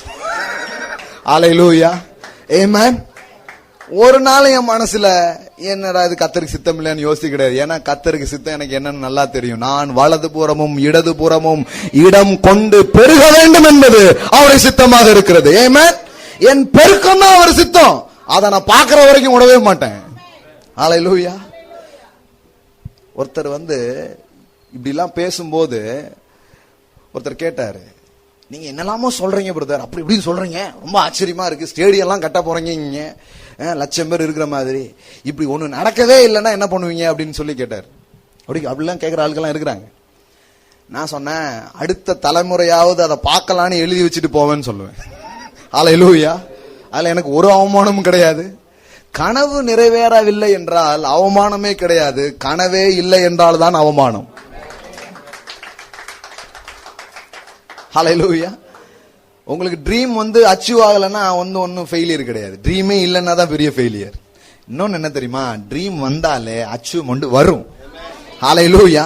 இது சும்மா சொல்றதுக்காக சொல்றது, ஆனா நிஜம் அப்படி கிடையாது. அது குறித்த காலத்துக்காக வைக்கப்பட்டிருக்கிறது. அது தாமதித்தாலும் அது வரும், அது பொய் சொல்லாது அப்படின்னு வேதவசனம் சொல்லுது. ஆமென். என்ன சொல்லுங்க, தாமதித்தாலும் வரும், பொய் சொல்லாது. Go forward. ஹல்லேலூயா. இன்னைக்கு கர்த்தர் அதான் விரும்புகிறார். நீங்கள் முன்னேக்கி செல்வதை அவர் விரும்புகிறார். நீங்கள் விட்டு விடாது இருக்கிறதை அவர் விரும்புகிறார். நீங்கள் தொடர்ந்து செல்வதை அவர் என்ன பண்ணுகிறார், விரும்புகிறார். இதுக்கு ஏன் செல்ல முடியலன்னா, இப்படிப்பட்ட சில வேதத்தை குறித்த சில அறிவு குறைவுனாலதான் அவங்களால போக முடியல. என்ன நினைச்சிடறாங்கன்னா, நாங்க 2-3 வாட்டி பண்ணோம் பிரதர், ஆனா ஒண்ணுமே ஆகல, அதனால சித்தம் கிடையாது போல அப்படின்னு நினைக்கிறாங்க. இல்ல இல்ல இல்ல இல்ல, உலகத்தையே சுதந்திரிங்கிறது தான் சித்தம். ஹல்லேலூயா. நான் இத மனசுல வச்சு பாத்துக்கிட்டு இருக்கேன். உலகத்தையே சுதந்திரி, என்னுடையதெல்லாம் உன்னுடையதுன்னு இருக்கிறாரு. என்னன்னு நடக்க முடியும், என்ன காரியம்னாலும் நம்மளை நோக்கி வர முடியும் பாருங்க. அதான் இப்படிதான் யோசிக்கணும். இப்படி சிந்திக்க நீங்க ஆரம்பிச்சிட்டாலே போதும், உங்க வாழ்வு செழிப்பது, வெற்றி பெறுவது நிச்சயமான ஒன்றாக இருக்கிறது. அதனாலதான் கர்த்தர் சொன்னார், உன் ஆத்துமா வாழ்கிறது போல நீ எல்லாவற்றிலும் வாழ்ந்து. ஆத்துமா இப்படி வாழ்ந்திருக்கா? இப்படிதான் சிந்திக்கிறீங்களா? ஆத்துமா வாழ்றதுன்னா நிறைய பேருக்கு தெரியாது. அது என்ன ஆத்துமா வாழ்றது? சிலர் எந்த மாவு பிரதர் எந்த கடையில கிடைக்கும் அப்படிங்காங்க. அந்த அளவுக்கு தான் ஆத்துமாவை பத்தி தெரிஞ்சு வச்சிருக்காங்க. மாவுன்னு இது ஒரு மாவு போல அப்படின்ட்டு. ஆத்துமானா வேற ஒன்றும் இல்லை, நீங்க என்ன திங்க் பண்றீங்க, what you think. One day it's became reality. As a man thinketh, so is he. நீதிமொழிகள் 23:7 சொல்லுகிறது, ஒரு மனிதனுடைய இருதயத்தின் நினைவுகள் எப்படியோ அப்படியே அவன் இருக்கிறான். As a man thinketh, so is he. As a God thinketh இல்ல, as a man thinketh. தேவன் நிறைய நினைக்கிறாரு, அத வார்த்தையில சொல்லிட்டாரு. இப்போ ஒரு மனுஷன் எழுந்து நின்று அதை சிந்திப்பான் என்றால், அதை எண்ணுவான் என்றால், அது எவ்வளவு உயரமா இருக்கலாம், அது எவ்வளவு கடினமா இருக்கலாம், அது நடந்தே தீரும். ஹல்லேலூயா. அதை நீங்க அச்சீவ் பண்ணியே தீருவீங்க. அதுக்கான வழி திறந்தே தீரும். அதற்கான ஆட்கள் வந்தே தீருவார்கள். அதற்கான பணம் வந்தே தீரும். அதற்கான இடம் வந்தே தீரும். அதற்காக யோசனை சொல்லுகிற கூட்டம் வந்தே தீரும். ஹல்லேலூயா. ஆமென். என்ன போட்டிருக்குது பாருங்க, வாசிங்க பார்க்கலாம். நீதிமொழிகள் 23:7. அவன் இருதயத்தின் நினைவு எப்படியோ அப்படியே அவன் இருக்கிறான். அப்ப பாருங்க, ஆத்துமா வாழ்றதுன்னா என்ன? வாட் யூ திங்க், அதான் ஆத்துமா வாழ்றது. நீங்க என்ன சிந்திச்சிட்டு இருக்கீங்க? இப்படியே தான் போறோம் போல, இப்படியே தான் இப்படி யோசிச்சுட்டே இருக்கீங்களா? உங்களுக்கு வெளியில என்ன நடக்குங்கிறது இம்பார்ட்டன்ட் கிடையாது. உங்களுக்கு உள்ள என்ன நடந்து என்ன சிந்திச்சிட்டு இருக்கீங்கிறது இஸ் வெரி வெரி இம்பார்ட்டன்ட். வெளியில எப்படி வேணாலும் இருந்துட்டு போட்டோம், அது ரெண்டாவது. ஆனா முதல்ல உங்கள் மனதிலே என்ன எண்ணம் ஓடிக்கொண்டிருக்கிறது, அது ரொம்ப முக்கியமானது. ஏனென்றால் இந்த எண்ண ஓட்டம் தான் வாழ்க்கை ஓட்டமாக மாறப்போகிறது. ஹல்லேலூயா. இந்த எண்ண ஓட்டம் வார்த்தையை சார்ந்த எண்ணமங்களா இருக்கும் என்றால் அது ஒரு நாள் உங்கள் வாழ்க்கையில நிஜமானதாய் வருவதை நீங்கள் பார்ப்பீர்கள். நான் சுகம் ஆவேன், நான் சுகத்திலே வாழ்வேன், என் சுக வாழ்வு துளிர்க்கும், என் பிள்ளைகள் ஆரோக்கியமா இருப்பார்கள், கர்த்தர் என் வியாதி படுக்கையை மாற்றுவார். பாருங்க, வேதவசனம் அப்படி சொல்லுது பாருங்க. சங்கீதம் பாருங்க, சங்கீதம் 41வது சங்கீதம். சிலருக்கு பெரிய ஒரு கம்ப்ளைண்ட் பாருங்க நம்ம மேல, நீங்க நல்ல நல்ல வசனமா பொறுக்கி பொறுக்கி எடுக்கீங்க பிரதர். இது ஒரு கம்ப்ளைண்ட். அது இப்படியும் போட்டுக்கலாம். நீங்க என்ன பண்றீங்கன்னா கரெக்டா அதை என்ன பண்றீங்க, சூஸ் பண்ணி நல்ல நல்ல வார்த்தையா எடுத்து என்ன பண்றீங்க சொல்றீங்க. அதுக்குதான் அறிவு வேணும்னு அவசியம் சொல்றேன் நான். ஊர்ல என்னெல்லாமோ கிடக்க எல்லாத்தையுமா தூக்கி உங்க பையில போடுதீங்க. பைபிள்ல நிறைய போட்டிருக்கீங்க, எனக்கு என்ன வேணுமோ அதை நான் எடுத்துக்க போறேன். ஹல்லேலூயா. சிலருக்கு அது ஒரு கம்ப்ளைண்ட். இவர் பாருங்க, கரெக்டா பாருங்க, நல்ல நல்ல வசனமா எடுப்பாரு பாருங்க. நல்ல நல்ல வசனத்தை தானே எடுக்கணும். சாபம் எனக்கு கிடையாது, ஆசீர்வாதம் உண்டுனதுக்கு அப்புறம் சாபத்தின் வார்த்தை நான் எதுக்கு படிக்கணும்? ஆசீர்வாதத்தை மட்டும்தான் நான் படிக்க போறேன். ஹல்லேலூயா. சிலருக்கு இது ஒரு இது பாருங்க, பாத்தீங்களா, கமெண்ட் வெளியில நம்ம பிரசங்கத்தை கேட்டுட்டு இருக்கும் போதே ஒன்னு சொல்லிட்டு இருப்பாங்க பாருங்க, கரெக்டா எடுப்பாரு பாருங்க, நல்ல நல்ல வசனமா பொறுக்கி எடுப்பாரு பாருங்க. இவரு இது இந்த மாதிரியே கொஞ்சம் பேர் இருக்காங்க. நல்ல நல்ல வசனத்தை தான் பொறுக்கணுங்க, தப்பான வசனத்தை எடுக்க வேண்டிய அவசியம் கிடையாது. வியாதியில கிடப்ப, உனக்கு சிரங்கு பிடிக்கும், உனக்கு காய்ச்சல் வரும், இதெல்லாம நான் எடுத்து படிக்கணும்? ஊளையினால் உன்னை வாதிப்பார், ஊளை சிரங்கு 28ல பாருங்க நிறைய போட்டிருக்குது. ஆனா நான் 28 படிக்கிறதுக்கு முன்னாடி கலாத்தியர் 3 படிச்சுட்டேன். ஏன்னா கலாத்தியர் 3ல போட்டிருக்குது, இயேசு எனக்காக என்ன ஆனாரு? சாபமானாரு. அவர் சாபமானதினால் ஆபிரகாமுக்கு உண்டான ஆசீர்வாதங்கள் இப்பொழுது எனக்கு சொந்தங்களா இருக்கிறது. ஹல்லேலூயா. எல்லாம் சொல்லுங்க, ஆசீர்வாதம் சொந்தமா இருக்கிறது. ஆமென்.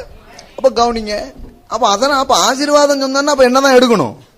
அந்த மாதிரி தான் எடுக்கணும். உடனே அது எப்படி எடுக்கலாம், அப்படித்தான் எடுக்கணும் சொல்லி இருக்கு சார், வேற மாதிரி எடுக்க முடியாது. பாருங்க, எடுத்துட்டீங்களா? 41 சங்கீதம் 41 பாருங்க, 1வது வசனத்திலிருந்தே படிக்கிறேன். சிறுமைப்பட்டவன் மேல் சிந்தை உள்ளவன்.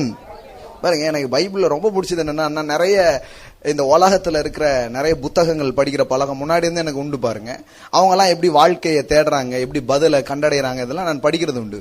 மற்றவங்க சொன்ன பிலாசபி, தத்துவங்கள் இதெல்லாம் படிக்கிறது உண்டு. இதெல்லாம் படிக்கும்போது பைபிள் எவ்வளவு மேன்மையானதுன்னு எனக்கு நல்லா தெரியுது.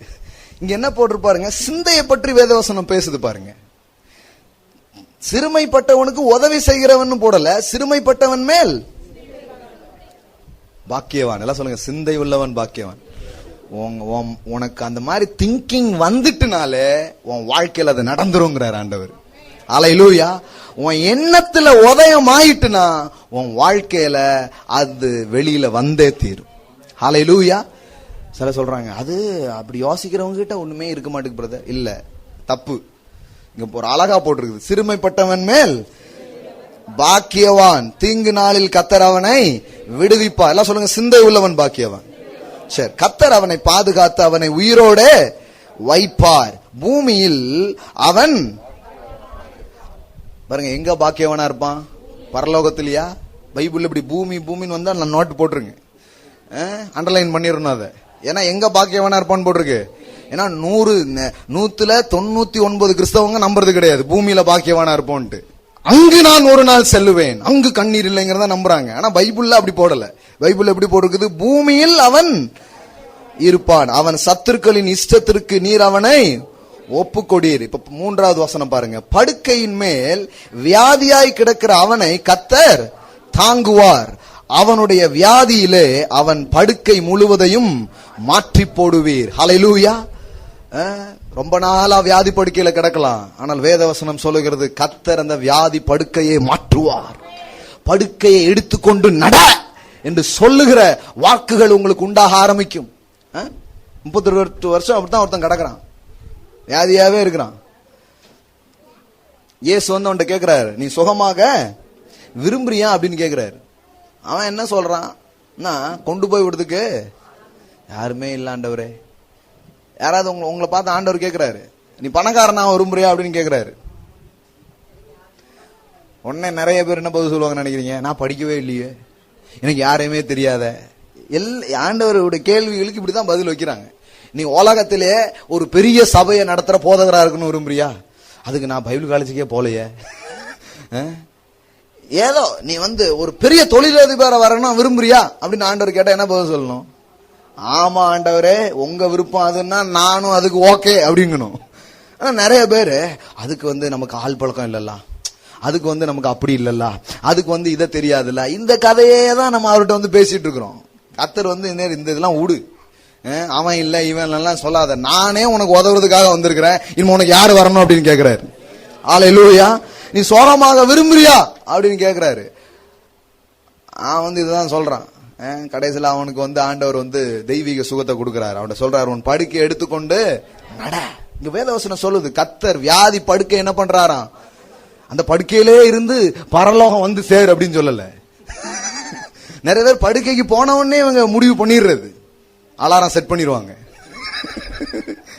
நெக்ஸ்ட் எங்கதான், அங்கதான் போக போறோம், மணி அடிச்சாச்சு, இனிமே அங்க போக வேண்டியதான் அப்படின்னு முடிவு பண்ணிடுறாங்க. பாருங்க, இல்லங்க, பைபிள்ல போட்டிருக்குது, கர்த்தர் உன் வியாதி படுக்கை என்ன பண்ணுவாரு, வியாதியில கிடக்கிற அவனை கர்த்தர் தாங்குவார், அவனுடைய வியாதியிலே அவன் படுக்கை முழுவதையும் மாற்றி போடுவீர் என்று சொல்லப்பட்டிருக்கிறது. ஆமென். 8வது வசனம் பாருங்க. என்னன்னா, வியாதி படுக்கையில இருக்கும்போது என்ன மாதிரி எக்ஸ்பீரியன்ஸ் எல்லாம் ஒருத்தர் அனுபவிக்கிறாங்கிறத பத்தி ஒரு சங்கீதம் வாசித்து பாருங்க, ரொம்ப நல்லா இருக்கும். 6வது வசனம் பாருங்க. ஒருவன் என்னை பார்க்க வந்தால், ஆர்லிஸ் பாட்டில் ஆரஞ்சு பழம்லாம் கொண்டு வந்திருக்கான், கையில ஆர்லிஸ் பாட்டில் ஆரஞ்சு பழம் இருக்கிறது உண்மைதான். ஆனா அவன் மனசுக்குள்ள என்ன இருக்குது பாருங்க, வஞ்சனையாய் அவன் தன் இருதயத்திலே அக்கிரமத்தை சேகரித்து கொண்டு தெருவிலே போய் அதை, ஏன் இப்படி ஆச்சுன்னு நினைக்க, என்னமோ பண்ணிருக்கான், பழத்தையும் கொடுத்துட்டு வெளியில போய் இவ்வளவு என்ன பண்ணுவான், ஃபீலிங்ஸ் பாருங்க. 7, என் பகைஞர் எல்லார் மேலும் ஏகமாய் முணுமுணுத்து எனக்கு விரோதமாய் எனக்கு பொல்லாங்கு நினைத்து. 8வது வசனம், தீராத வியாதி அவனை பிடித்து கொண்டது, படுக்கையில் கிடக்கிற அவன் இனி எழுந்திருப்பதில்லை என்கிறார்கள். பார்க்க வந்த ஆளு என்னெல்லாம் பேசிட்டு போறாரு பாருங்க. தீராத வியாதி அவனை பிடிச்சிருக்கு, அவ்வளவுதான், இனி முடிஞ்சு போச்சு, பார்த்தன இனி அவ்வளவுதான் அப்படின்னே பேசிட்டு போறாங்க. ஆனா தாவீது அதை எப்படி அனுபவமாக்கி எப்படி பேசுறாரு பாருங்க. அவன் அப்படி சொல்றான், என் சத்துரு வந்து பிசாசு வந்து நிறைய நேரத்துல நம்ம காதுல சொல்லிடுறான் பாருங்க, அவ்வளவுதான் நீ முடிஞ்சு போச்சு அப்படின்னு இருக்கான். என் வாழ்க்கையில நான் ஒரு முறை அனுபவிச்சிருக்கிறேன்.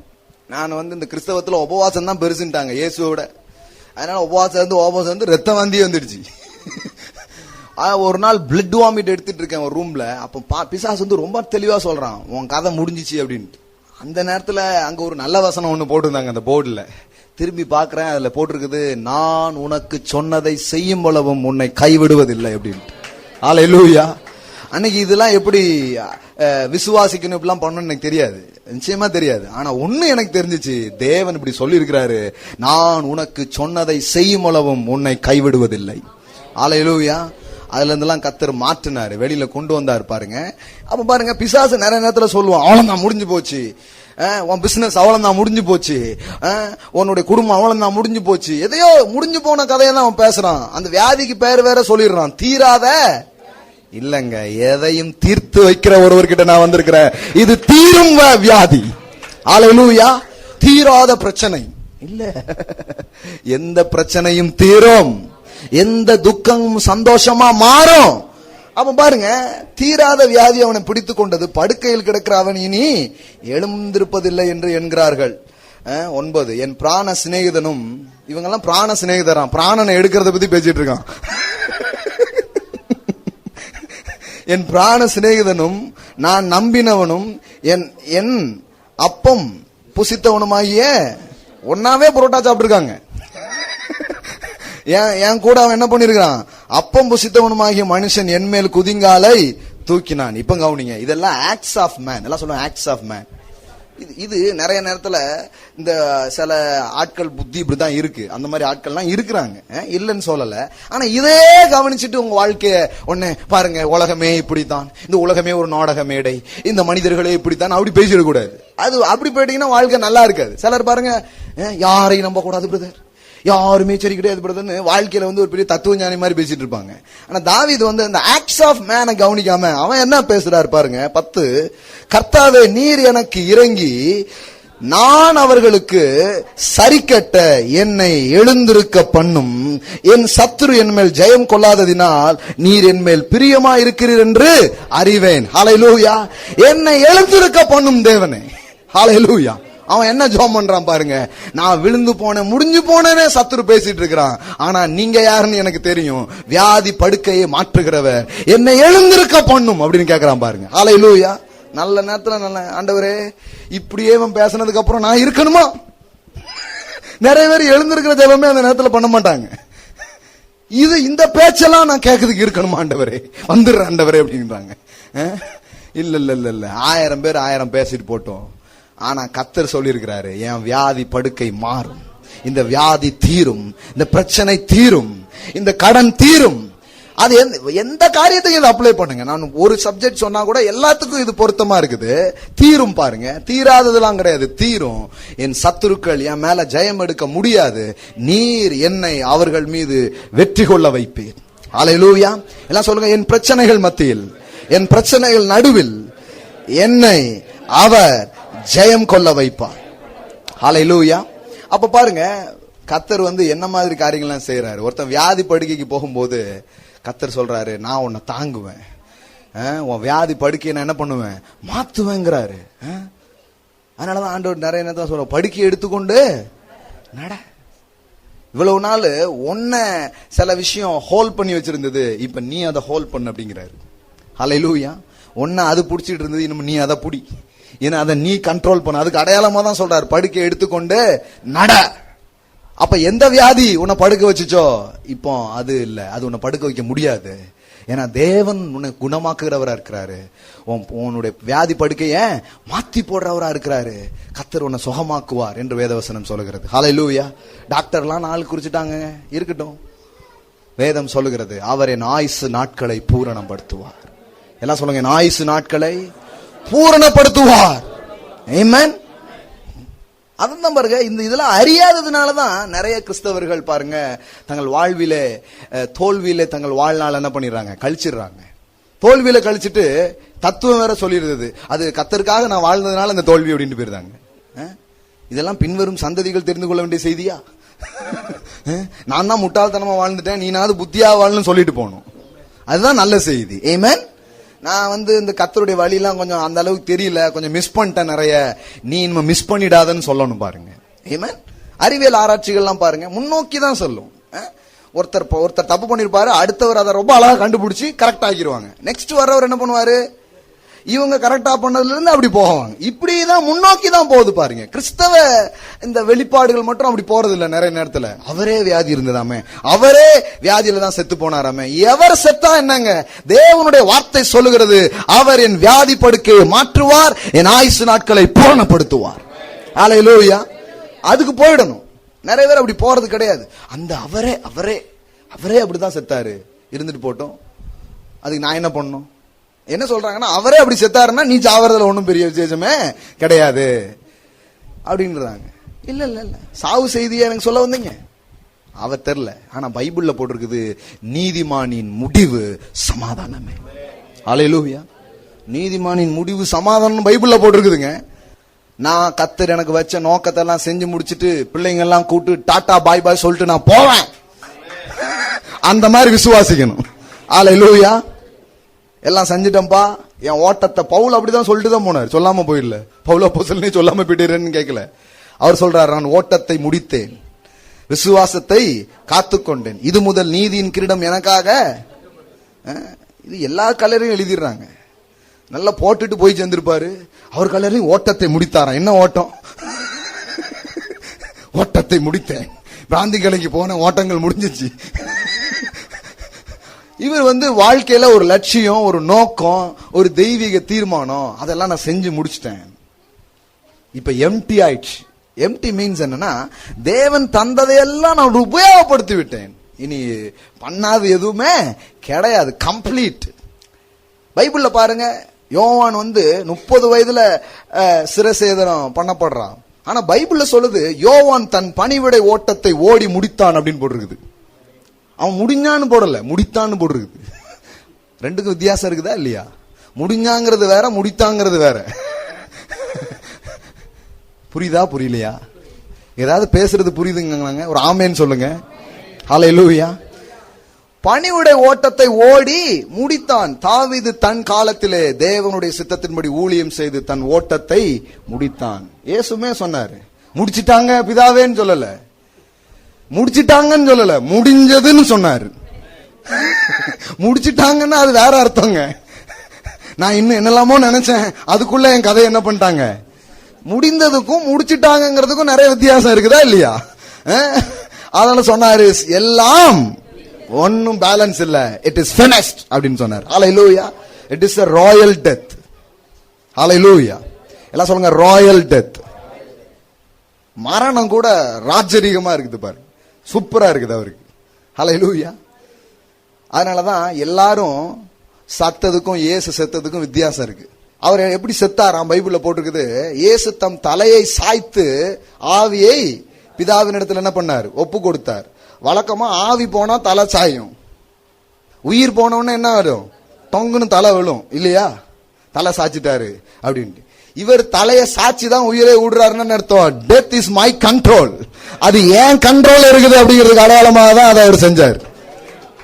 புரியுதா புரியலையா? வித்தியாசம் புரியுதா உங்களுக்கு? உயிர் போய் தலை சாயல, தலைய சாட்சி தான் விட்டாருன்னா, நான் அதை கொடுத்தேன் அப்படிங்கிறார். என்னிடத்துல இருந்து யாரும் அதை எடுக்கல, நான் அதை என்ன பண்ணேன்? கொடுத்தேன். That is a royal death. ஹல்லேலூயா. அவர் மரணம் கூட அப்படிதான் இருந்துச்சு. இதுதான் கிறிஸ்டியானிட்டி பாருங்க, இதுதான் வேதம் சொல்லுகிற வாழ்க்கை முறை பாருங்க. பவுல் அதான் சொல்றாரு, நான் எனக்கு எல்லாத்தையும் முடிச்சிட்டேன்பா, அவர் எனக்கு தந்த எல்லாத்தையும் என்ன பண்ணிட்டேன்? எழுதாத நிருபங்கள் எதுவுமே இல்ல, இன்னும் பண்ணாத பிரசங்கன்ட்டு எதுவுமே இல்ல. ஐ finished my race. நான் என் ஓட்டத்தை முடிச்சேன்னு எப்ப சொல்ல முடியும்? அந்த பவுண்டரியை போய் நீங்க அச்சீவ் பண்ண பிறகு தான் சொல்ல முடியும் இல்லையா? இல்லங்க நான் முடிக்கவே இல்லை அப்படி சொல்லவே இல்லை, ஓட்டத்தை முடிச்சேன் அப்படின்னு சொன்னார். ஹல்லேலூயா. அப்படி இப்ப இளைய தலைமுறையை ட்ரெயின் பண்ண ஆரம்பிச்சிட்டாரு. இவர் ஓட்டத்தை முடிச்சுட்டு இவர் என்ன பண்றாரு? நீயும் கரெக்டா ஆரம்பிச்சு இப்படி எல்லாம் பண்ணனா நீனும் கரெக்டா உன் ஓட்டத்தை முடிக்கலான்னு தீமோத்தேயுக்கு நிருபங்கள்லாம் எழுதி தீமோத்தேயுவை ட்ரெயின் பண்றாரு. நீ இப்படி பண்ணனா நீ கூட கரெக்டா என்ன பண்ண முடியும்? உன் ரேஸை பினிஷ் பண்ண முடியும் அப்படின்னு சொல்றாரு. ஹல்லேலூயா. அப்ப ஒண்ணு தெரிஞ்சு, இதெல்லாம் பாருங்க இப்படிதான் இருக்குது. கர்த்தர் வைத்த காரியங்கள் எல்லாம் நான் செய்து முடிச்சுட்டு தான் என்ன பண்ண போறேன்? போக போறேன். அது வரைக்கும் நான் போக முடியாது. அப்படி நான் அவர் வைத்த நோக்கங்கள்ல நான் போயிட்டு இருக்கும், எனக்கு எதிரா சில தோல்விகள், சில பிரச்சனைகள், சில வியாதிகள் வந்தா நான் எதிர்த்து நிற்பேன். ஏன்னா தேவன் எனக்கு வச்சதை நான் செய்யணும், அதனால நீ என் வாழ்க்கையை விட்டு போ என்று எதிர்ப்பதன் மூலம் நீங்கள் வெற்றி கொள்ள முடியும். ஹல்லேலூயா. சிலர் பாருங்க, வேலை வந்துடுச்சுன்னு இவங்க ரெடியாவே இருக்காங்க, போறதுக்கே ரெடியா இருக்கிறாங்க. ஏன்னே தெரியல. வாழறதுக்கு ரெடியா இருங்க. ஆமென். சாகிறதுக்கு உங்களை கூப்பிடல, உங்களை வாழ்றதுக்காக தான் அவர் என்ன பண்ணிருக்கிறாரு? கூப்பிட்டு இருக்கிறார் பாருங்க. அப்ப வேத வசனம் முழுவதும் பாருங்கள், கர்த்தர் இந்த தெய்வீக சுகத்திலே தம் ஜனங்கள் நடக்கிறதை அவர் என்ன பண்ணுகிறார்? விரும்புகிறார். அப்படிங்கறத வேத வசனம் முழுவதும் சொல்லுகிறது. அவர் அதை விரும்புகிறார். எல்லாம் சொல்லுங்க, அவர் அதை விரும்புகிறார். சங்கீதம் 35:27. சங்கீதம் 35:27. என் நீதி விளங்க விரும்புகிறவர்கள் கெம்பீரித்து தமது ஊழியக்காரருடைய சுகத்தை விரும்புகிற கர்த்தருக்கு மகிமை உண்டாவதாக என்று எப்பொழுதும் சொல்ல கடவர்கள். கர்த்தர் எதை விரும்புறாரு? வியாதியை விரும்புறாரா? கர்த்தர் எதை விரும்புறாருங்க? எல்லாம் சொல்லுங்க, என்னுடைய சுகத்தை விரும்புகிற கர்த்தர். கர்த்தர் உங்க சுகத்தை அவர் என்ன பண்றாரு? ஆசைப்படுறாரு. அந்த சுகம்ங்கிற வார்த்தை ப்ராஸ்பரிட்டிங்கிற வார்த்தை வருகிறது. அப்படின்னா வெல்பீயிங், உங்களுடைய நலனை அவர் என்ன பண்ணுகிறார்? விரும்புகிறார். நீங்கள் எல்லாத்திலையும் நல்லா இருக்கிறத குறித்து ஆசைப்படுகிற ஒரு ஆண்டவர். ஹல்லேலூயா. தேவனுக்கே அது ஆசையா இருக்குதுங்க. உங்க வாழ்வு தேவனுடைய ஆசை. நிறைய பேர் அதை கனவாக்கல, அதை லட்சியமாக்கல, அதை வாக்குத்தத்தமாக இவர்கள் பெற்றுக்கொள்ளவில்லை. உங்க வேற எதெல்லாமோ வைக்கிறதுனால ஏதாவது ஒண்ணு வந்த உடனே அப்படியே ஜாயிண்ட் ஆகிக்கிறது. அதோட இல்ல இல்ல இல்ல இல்ல எல்லாம் சொல்லுங்க, விட்டு விடாதிருங்க. ஆமென். அப்ப எப்படி போட்டிருக்கு பாருங்க, தமது ஊழியக்காரருடைய சுகத்தை விரும்புகிற கர்த்தருக்கு மகிமை உண்டாவதாக என்று எப்பொழுதும் என்ன சொல்லணுமா? சுகத்தை விரும்புகிற கர்த்தர் அப்படிங்கறதான் எப்போதும் சொல்லணுமா? ஹல்லேலூயா. எங்கிருந்து தான் புடிச்சாங்கன்னே தெரியல வியாதி கடவுளுடைய சித்தம் அப்படின்னு சொல்லி. ஆனா வேதவசனம் எங்கேயுமே அப்படி போடல. வேதவசனம் முழுவதும் சொல்லுது கர்த்தர் எதை தான் விரும்புறாரு? சுகத்தை விரும்புகிறார். உங்க சுகம்தான் அவருக்கு மகிமையை கொண்டு வருகிறது. 28, என் நாவு உமது நீதியையும் நாள் முழுவதும் உமது துதியையும் சொல்லிக் கொண்டிருக்கும். தாவீது அரசன் எப்படி துதிக்கிறானா, அவன் சொல்றான், என் சுகத்தை விரும்புகிற கர்த்தருக்கு மகிமை உண்டாவதாக, என்னுடைய நலனை விரும்புகிற கர்த்தருக்கு மகிமை உண்டாவதாக, என்னுடைய வெற்றியை விரும்புகிற கர்த்தருக்கு மகிமை உண்டாவதாக, எனது முன்னேற்றத்தை விரும்புகிற கர்த்தருக்கு. இதெல்லாம் நீங்க போட்டுக்கணும். மானே தேனேங்கிறதெல்லாம் நீங்க போட்டுக்கணும். இடையில எல்லாத்தையும் நான் எப்படி சொல்றது, இடையில சில வார்த்தைகளை போட்டு நீங்க என்ன பண்ணணும், கட்டணும். முழு லெட்டரையும் நான் எப்படி எழுதி தர்றது? ஒரு பிளேனா ஒண்ணு கொடுத்தாச்சு பாருங்க. கர்த்தர் எதை விரும்புறாரு? நீங்க கிரியேட்டிவா ஒண்ணு சொல்லுங்க பார்க்கலாம். அதுல இருந்து என்னுடைய செழிப்பை, வெற்றியை விரும்புகிறவர், ஆரோக்கியத்தை விரும்புகிறவர், சமாதானத்தை விரும்புகிறவர், நீதியை விரும்புகிறவர், என்னுடைய ஐஸ்வர்யத்தை. இதுதான் பாருங்க, கர்த்தர் ஒண்ணு வெல்பீயிங்னா நீங்க நல்லா இருக்கிறத ஆசைப்படுகிற ஒரு ஆண்டவர். God is your well wisher. ஹல்லேலூயா. என்ன சொல்லுங்க, தேவன் என் நலம் விரும்பி. ஹல்லேலூயா. வாவ், கர்த்தரே நலனை விரும்புறார். ஹல்லேலூயா. உங்கள் வாழ்வை காண அவர் ஆசைப்படுகிறார். உங்கள் சுகத்தை காண அவர் ஆசைப்படுகிறார். உங்களுடைய ஜெயத்தை காண அவர் ஆசைப்படுகிறார். அப்படி நீங்கள் சுகத்தில் இருக்கும் பொழுதும் ஜெயத்தில் இருக்கும் பொழுதும் அது அவருக்கு மகிமையா இருக்குதான். அது அவருக்கு சந்தோஷத்தை கொண்டு வருதான். மகிமைப்படுவதாக. எதுல மகிமைப்படுறாரு? வியாதியில இல்ல, சுகத்திலே அவர் மகிமைப்படுகிறார். ஹல்லேலூயா. உங்கள் ஜெயத்திலே அவர் மகிமைப்படுகிறார். அப்ப இதெல்லாம் கர்த்தரை ரொம்ப சந்தோஷப்படுத்துது. இதெல்லாம் பெற்று கர்த்தருடைய பிள்ளைகள் வாழும் பொழுது கர்த்தருக்கு அது பெரிய மகிமையாக இருக்கிறது பாருங்க. அப்ப வேதவசனம் இதைத்தான் திரும்ப திரும்ப வலியுறுத்துக்குது பாருங்க. கர்த்தர் இப்படிப்பட்ட கர்த்தரா இருக்கிறார். எல்லாம் சொல்லுங்க, தேவன் குணமாக்குகிறவராக இருக்கிறார். அப்போ கர்த்தர் ஏன் தன்னை அப்படி வெளிப்படுத்துகிறார்? ஏன்னா நீங்க என்னவா இருக்கணுமோ அது அவர் என்னவா இருக்கிறாருங்கிறதுல இருந்து வருது. ஹல்லேலூயா. கர்த்தரை குறித்த ஒவ்வொரு வெளிப்பாட்டு நீங்க படிக்கும் போது ஒரு அஷூரன்ஸை நீங்க பெற்றுக்கொள்ள முடியும், ஒரு நிச்சயத்தை நீங்க பெற்றுக்கொள்ள முடியும். ஏன் கர்த்தர் நான் எல்ஷடாய்னு ஏன் சொன்னார் ஆபிரகாம் கிட்ட? நான் சர்வ ஆபிரகாமே, நான் யாரு? ஏன் தெரியுமா? இவன் வல்லமெல்லாம் முடிஞ்சு போயிட்டு 100 வயசு, இன்னும் குழந்தை பெற அவன்கிட்ட சொல்றாரு, ஐ ஆம் எல்ஷடாய். நீங்க எல்ஷடாய் இருந்தா இருந்துட்டு போங்க. இல்ல ஐ ஆம் எல்ஷடாய்ல இருந்து தான், இந்த ஐஆம்ல இருந்து தான் நீ யாருங்கிறத வரப்போது. இனி என் பலன் உன்னை நிரப்பும். ஹல்லேலூயா. இனி என் பலனிலே நீ என்ன பண்ணுவ? வாழ்வ. ஒவ்வொரு வெளிப்பாடு பாருங்க. இன்னும் கர்த்தரை பத்தி ஏதாவது ஒண்ணு படிச்சீங்கன்னா நின்றுங்க, அதை தியானிங்க. கர்த்தர் என்னன்னு தன்னை சொல்லிட்டாரோ அப்ப அங்க உங்களுக்கு ஏதோ ஒரு செய்தி இருக்கு. ஏன்னா அவர் என்னவாக தன்னை சொல்லி இருக்கிறாரோ அதுவாக நீங்கள் இருக்க வேண்டும் என்று அவர் விரும்புகிறார் என்கிற வெளிச்சம் அதுல இருந்து வர ஆரம்பிக்கிறது. ஹல்லேலூயா. நானே வாசல் அப்படிங்கிறாரு. அப்ப என்ன அர்த்தம்? இனி நான் எப்படி போவேன் அப்படின்னு தவிக்க வேண்டியதில்லை. நானே வாசல். இனி வழி இல்லை என்று நான் கவலைப்பட வேண்டியதில்லை. நான் போகிறதுக்கு ஒரு வழி இருக்குது. தேவனை குறித்த ஒவ்வொரு வெளிப்பாட்டை நீங்க எடுத்து படிங்க. அவருடைய தன்மை, அவருடைய நாமங்கள். அதனாலதான் வேதம் சொல்லுது, கர்த்தருடைய நாமம் பலத்த துருகம், நீதிமான். உங்க சுகம் எதுல இருக்கு தெரியுமா? அவர் நாமத்துக்குள்ள இருக்குது. எல்லாம் சொல்லுங்க, நீதிமான் அவைகளுக்குள் ஓடி சுகமா இருப்பான். நீதிமான் எப்படி இருப்பாங்க? எதுக்குள்ள அவன் சுகமா இருக்கிறான்? அதான் எல்லாரும் சொல்லிட்டு இருக்கிறேன் நான். ஹல்லேலூயா. எல்லாம் சொல்லுங்க, அவருடைய நாமம் பலத்த துருகம். ஆமா. His name is a strong tower. அது ஒரு கோட்டையை போல இருக்கிறது, ஒரு அரணை போல இருக்கிறது. கர்த்தருடைய நாமம் ஒரு அரணை போல இருக்கிறது. அந்த நாமத்தை குறித்த வெளிப்பாடு உங்களுக்கு வரும் என்றால் ஒரு அரணுக்குள்ளாக நீங்கள் வந்து விடுகிறீர்கள். என்ன அரணு? குணமாக்குகிறவர் என்பது எனக்கு தெரிந்து விட்டது. அப்ப நான் சுகித்திருப்பேன். அவைகளுக்குள்ளே ஓடி, அந்த வெளிச்சத்திற்குள்ளே ஓடி நான் சுகித்திருப்பேன். செழிப்பாக்குகிறவர் என்கிற வெளிப்பாடு வந்து விட்டது. அப்பனா வானத்தையும் பூமியும் உடையவர் அப்படிங்கறத தன்னை வெளிப்படுத்திட்டாருன்னா அங்கிருந்தே நீங்க புடிச்சுக்கணும், எனது ஐஸ்வர்யம் அதற்குள்ளே தான் இருக்கிறது. ஹல்லேலூயா. இப்படி எந்த காரியங்களை குறித்து அவர் நாமத்தை பற்றி தேவன் வெளிப்படுத்தும் போதெல்லாம் அது உங்களுக்கு அரணாகவும் அதற்குள்ளே தான் சுகம் இருக்கிறதாகவும் வேதவசனம் சொல்லுகிறது. ஹல்லேலூயா. எல்லாம் சொல்லுங்க, கர்த்தருடைய நாமம் பலத்த துருகம். துருகம்னா என்ன? கோட்டை, அரண். எல்லாம் சொல்லுங்க, அரண். நான் நீதிமானாகிய நான். தெரியுமா? சொல்லலாமா? சொல்லுங்க, நீதிமானாகிய நான் அவைகளுக்குள்ளே ஓடி சுகித்திருப்பேன். ஹல்லேலூயா. எனது சுகம் அவர் என்னவா இருக்கிறார் என்பதில் இருக்கிறது. ஹல்லேலூயா. அவர் நாமத்துக்குள் இருக்கிறது. ஒரு வசனத்தை வாசிச்சு முடிக்கலாம். மல்கியா 4:2 பாருங்க. ஆனாலும் என் நாமத்திற்கு பயந்து இருக்கிற, எதுக்கு நாமம்? எல்லாம் சொல்லுங்க, நாமம். பயந்து இருக்கிறன்னு சொன்னா இட்ஸ் ரெவரன்ஷியல் இல்லையா? அது பயம் என்னன்னு சொல்லியிருக்கிறேன் உங்களுக்கு, மரியாதை. கர்த்தர் விதமா இருக்கிறார் என்பதை நான் கனம் செய்வது.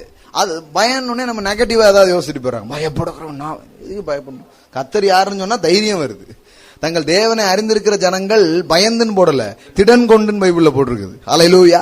இது அந்த மாதிரி பயம் சொல்ல. பயம்னு பைபிள்ல போடும்போது பயபக்தின்னு நம்ம சொல்றோம் பாத்தீங்களா, அதை சொல்ற ஒரு வார்த்தை ரெவரன்ஷியல். ரொம்ப ரொம்ப கனத்துக்குரிய, ரொம்ப மரியாதை செய்யக்கூடிய. அப்ப அந்த விதத்துல தான் சொல்லியிருக்குது.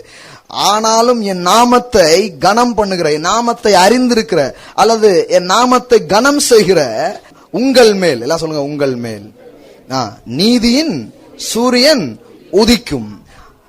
நீதியின் சூரியன் உதிக்கும், அதன் செட்டைகளின் கீழ் ஆரோக்கியம் இருக்கும். நீங்கள் வெளியே புறப்பட்டு போய் கொழுத்த கன்றுகளைப் போல் வளருவீர்கள். ஹல்லேலூயா. எல்லாம் சொல்லுங்க, நீதியின் சூரியன். ஹல்லேலூயா. இந்த சூரியனுக்கு கீழே என்ன இருக்குதான்? ஆரோக்கியம் இருக்குதான். அதன் செட்டைகளின் கீழ் என்ன இருக்குது? ஆரோக்கியம் இருக்குது. அது உங்க மேல உதிக்குது. அது செட்டையின் கீழ் ஆரோக்கியம் இருக்கிறது. நீங்கள் வெளியே புறப்பட்டு போய் கொழுத்த கன்றுகளை போல் வளருவீர்கள் என்று எழுதப்பட்டிருக்கிறது. ஹல்லேலூயா. நேச்சுரலா சன்ல இருந்து சில நல்ல விஷயங்கள்லாம் நடக்கிறத சொல்றாங்க. ஆனா ஆண்டவர் சொல்றாரு, நானே உனக்கு ஒரு சூரியனை போல இருக்கிறேன். ஹல்லேலூயா. எனக்கு கீழே இருக்கிற உன் மேல என்ன, இந்த சூரிய உதயம் உன் வாழ்க்கையில வந்திருக்கிறதுனால உனக்கு என்ன நடக்க போகுதுன்னா, ஆரோக்கியம் உனக்கு என்ன பண்ண போகிறது? உண்டாக போறது. ஏன் செட்டையின் கீழே நீ இருக்கிற, அதனால உனக்கு என்ன உண்டு? ஆரோக்கியம் உண்டு. ஹல்லேலூயா. செட்டைனா வேற ஒண்ணுமே கிடையாது, அவருடைய அரவணைப்பு. ஹல்லேலூயா. Where is the healing? அவருடைய அரவணைப்பில் சுகம் இருக்கிறது. ஹல்லேலூயா. நிறைய பேர் சுகவீனமா இருக்கிறாங்க தெரியுமா? லோன்லினஸ் அப்படிங்கிற ஃபீலிங் தான் அவங்கள வியாதியாவே வச்சிருக்கு. தனிமை உணர்வு தான் அநேகர் வியாதியா இருப்பதற்கு காரணம். தெரியலன்னா தெரிஞ்சுக்கோங்க. அவங்க வியாதியா இருக்கிறத குறித்து சந்தோஷப்படுவாங்க. அது அவங்களுக்கு தெரியுமா தெரியாதான்னு தெரியல. ஏன்னா வியாதியான பிறகு நிறைய பேர் பார்க்க வருவாங்க. அதன் மூலம் தங்கள் தனிமை உணர்வை அவங்க என்ன பண்ணுவாங்க? போக்குவாங்க. அவங்களுக்கு எவ்வளவுதான் ஆரோக்கியத்தை பத்தி நீங்க சொன்னா கூட அவங்க நிறைய நேரம் என்ன பண்ண மாட்டாங்க. ஏன்னா அவங்களுக்கு என்னன்னா, நம்ம சும்மா இருந்தோம்னா, நல்லா இருந்தோம்னா ஒரு பையன் நம்மளை பார்க்க வரமாட்டுக்கான். அப்பப்போ நம்ம படுத்துக்கிட்டோம்னா அவன் என்ன பண்ணிடுறான்? ஆனா ஆர்லிஸ் பாட்டிலையும் ஆரஞ்சு பழத்தையும் தூக்கிட்டு வரவன் என்ன பேசுறான்னு தெரியாது. அதனாலதான் அந்த சங்கீதத்தை எடுத்து வாசித்து காமிச்சிருங்க. வர்றவன் பூரா வெளியில இதைத்தான் பேசிக்கிட்டு இருக்கான். சிலர் அதனாலதான் பாருங்க ரொம்ப வெறுத்து போயிடுறாங்க அப்படியே கிடக்கிறவங்களை கொடுத்து. இது வாலிபர்களுக்கும் இந்த பிரச்சனை இருக்குது, வயதானவர்களுக்கு இருக்குது. வயதான நிறைய பேருக்கு இந்த மாதிரி ப்ராப்ளம் ஏராளமா இருக்கு. தனிமை உணர்வு. அவங்க என்ன பண்றாங்க, அந்த லோன்லினஸ் எப்படி ஃபேஸ் பண்ணணும்னு அவங்களுக்கு தெரியல. கர்த்தர் தங்களோடு இருக்கிறார். முதிர் வயதிலும் என்னை தாங்குகிற ஒருவர் இருக்கிறார். நர வயது மட்டும் நான் உன்னை தாங்குவேன், ஏந்துவேன், சுமப்பேன் சொன்ன தேவ பிரசன்னம் என்னோடு இருக்கிறதுன்னு சொன்னா தனிமை உணர்வுல அங்க விலகி போயிடும் பாருங்க. ஆமென். என்னை விட்டு விலகுவதில்லை என்று கர்த்தர் சொல்லியிருக்கிறார். அவர் என்னோடு கூட இருக்கிறாருங்கிற உணர்வு நான் தனிமை உணர்வு போயிடும். நிறைய நேரம் வியாதிப்படுவதற்கு காரணம் இப்படிப்பட்ட மனோவியல் சிக்கல்கள், இப்படி மனோவியல் பிரச்சனைகள்னாலதான் நிறைய பேர் வியாதிப்படுறாங்க. அவங்களை அறியாமலே வியாதியை அவங்க விரும்புறாங்க. 80% வியாதிகளுக்கு காரணம் மனவியல் சிக்கல்கள் அப்படிங்கறத கண்டுபிடிக்கிறாங்க. டாக்டர்ஸ் எல்லாருமே சொல்றாங்க 80% ஒரு மனுஷன் இன்னைக்கு வியாதியில இருக்கிறான்னா அது காரணம் உளவியல் சிக்கல்கள், சில மனோ சம்பந்தமான பிரச்சனைகளாலதான் அவன் அப்படி இருக்கிறான். அதனாலதான் வேதவசனம் சொல்லுது, சொஸ்த மனம் உடலுக்கெல்லாம் ஆரோக்கியம். புரியுதுங்களா? வசனம் இருக்குதா இல்லையா? நீதிமொழிகள்ல வாசிக்கிறோம். என்ன வாசிக்கிறோம்? சொஸ்த மனம், உன் மன சுகமானாலே உடல் சுகம் ஆயிடுது. ஹல்லேலூயா! எவ்வளவு பெரிய ஒரு காரியம் பாருங்க. சொஸ்த மனம் உடலுக்கெல்லாம் ஆரோக்கியம். கர்த்தர் என்னோடு இருக்கிறார், கர்த்தர் என் பட்சத்தில் இருக்கிறார் என்று மனம் ஆரோக்கியத்தால் நிறையும் பொழுது சரீரம் சுகம் என்கிற துளிரை விட ஆரம்பிக்கும். அதனாலதான் பைபிள்ல போட்டிருக்குது, உன் சுக வாழ்வு சீக்கிரத்தில் துளிர்க்கும். ஹல்லேலூயா! எல்லாம் சொல்லுங்க, சுகம் துளிர்க்கும். எப்படி ஒரு மரத்துல ஒண்ணு துளிக்கிற மாதிரி, ஒரு செடியில ஒண்ணு வளர்ற மாதிரி சுகத்தை போட்டிருப்பாருங்க. அப்போ ஏதோ உன்னுடைய விளைவாதான் சுகம் வருது. அப்போ சுகம் கர்த்தருடைய வார்த்தையினால் ஒரு மனுஷனுடைய மனது நிறைய ஆரம்பிக்கும் போது சுகம் துளிர் விட ஆரம்பிக்கும். அப்புறம் பூத்து குலுங்கும், காய்த்து கனி தரும். வெறும் துளிக்கிறதோட நிக்காது பாருங்க. ஹல்லேலூயா!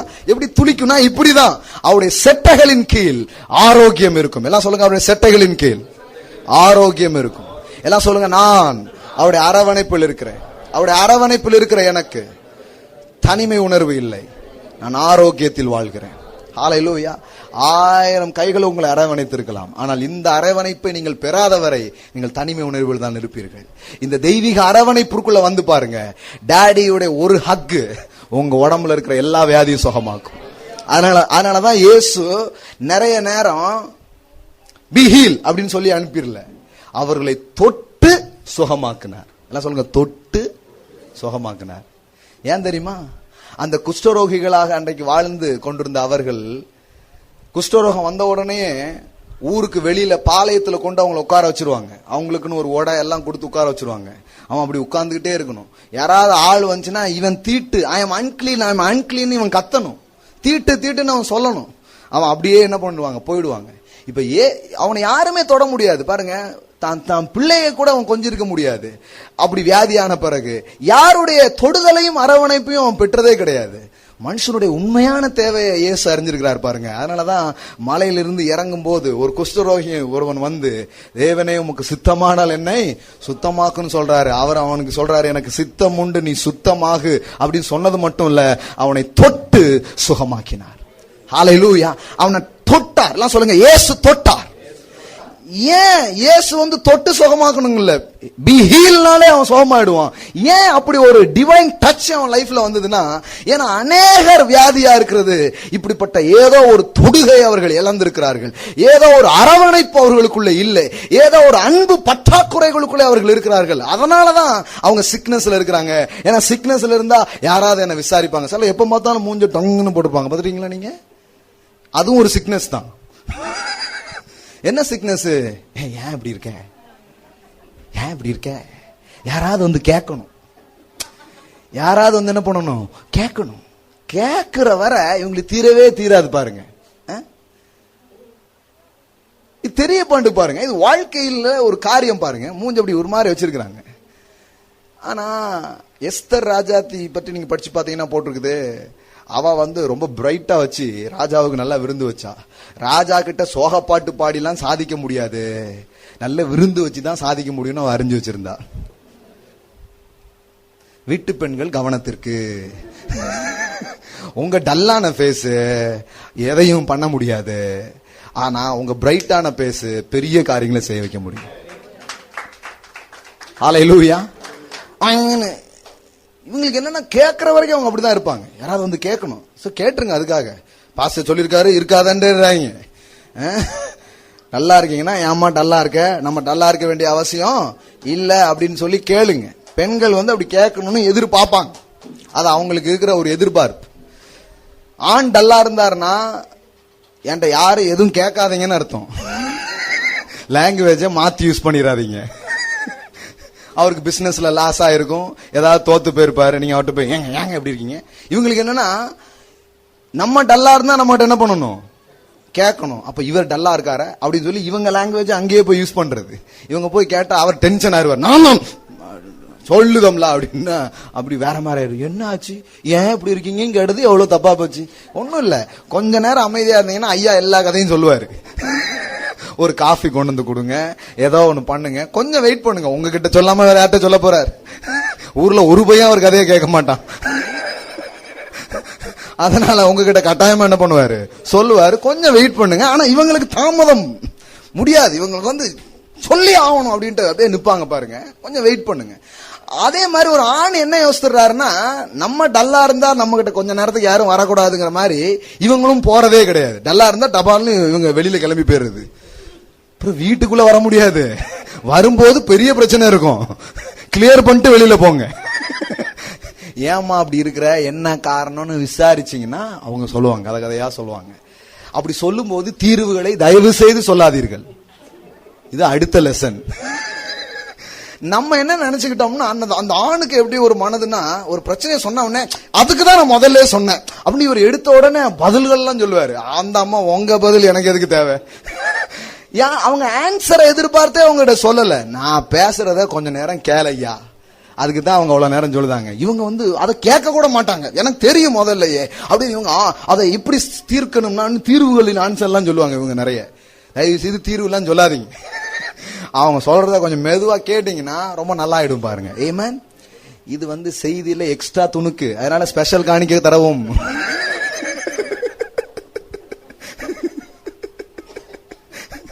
நல்லா கவனிங்க.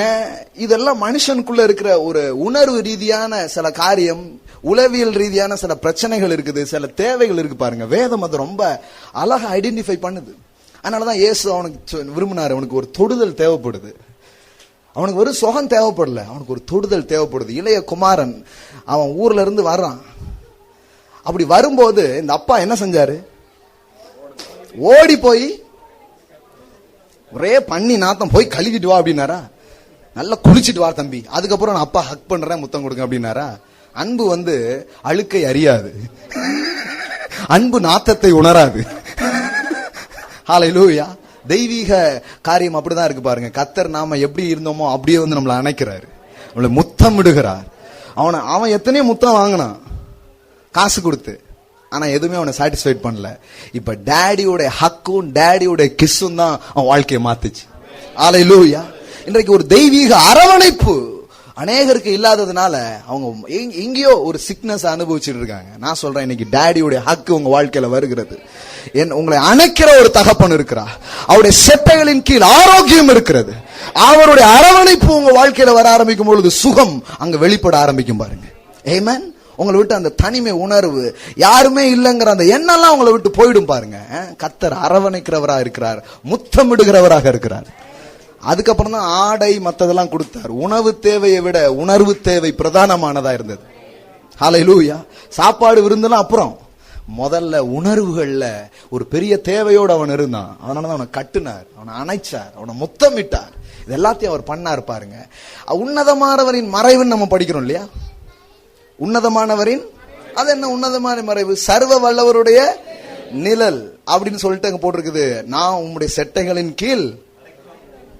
பைபிள்ல ஃபுல்லா இது இருக்குது பாருங்க. செட்டைன்னு சொல்லும் போது ஒரு கழுகு, ஒரு கோழி தன் குஞ்சுகள் என்ன பண்ணுது. ஆனா தேவன் வந்து என்ன சொல்றாரு, நான் என் கையால உன்னை அரவணைக்கிறேன். ஹல்லேலூயா. என் அரவணைப்பு கீழே வரும் பொழுது உனக்கு எந்த வியாதியும் நீங்குது, உனக்கு அங்க சுகம் உண்டாகுது. ஹல்லேலூயா.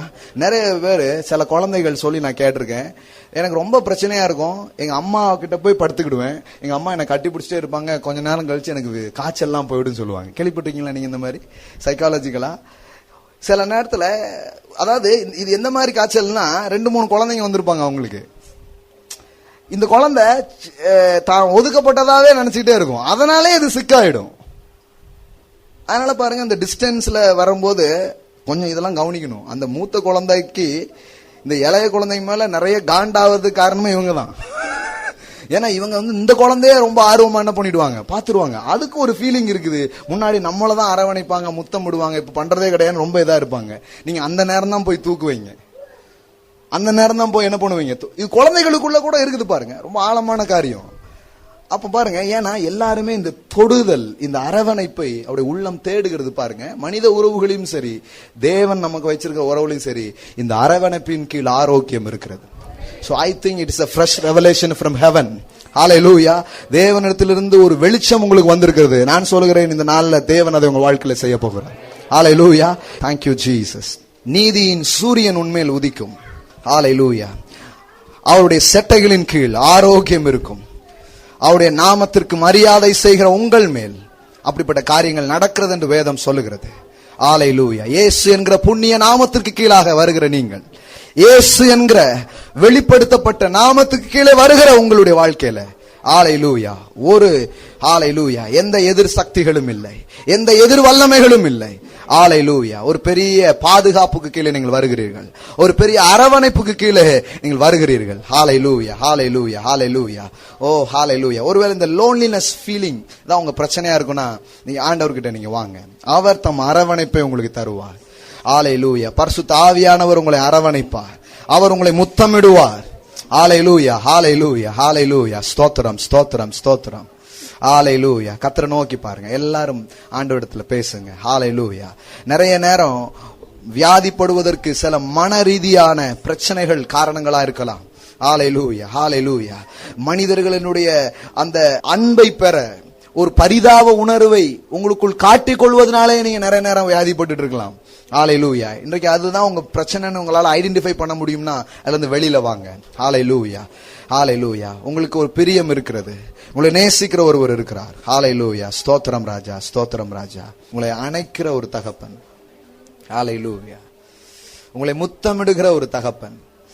ஹalleluya, ஹalleluya. பெந்தெக்கோஸ்தே நாளில் பரிசுத்த ஆவியானவர் அவர்கள் மீது இறங்கின பொழுது அவர் அவர்களை அணைத்துக் கொண்டார். பேதுரு பிரசங்கம் பண்ணின போது தேவ ஆவியானவர் அங்கு இறங்கின பொழுது அவர்கள் தெய்வீக அரவணைப்புக்குள் சென்றார்கள். ஹalleluya. இன்றைக்கும் தேவ ஆவியானவர் உங்களை அரவணைக்கிறவராக இருக்கிறார். ஹalleluya, ஹalleluya. அவர் உங்களை தொடுகிறவராக இருக்கிறார்.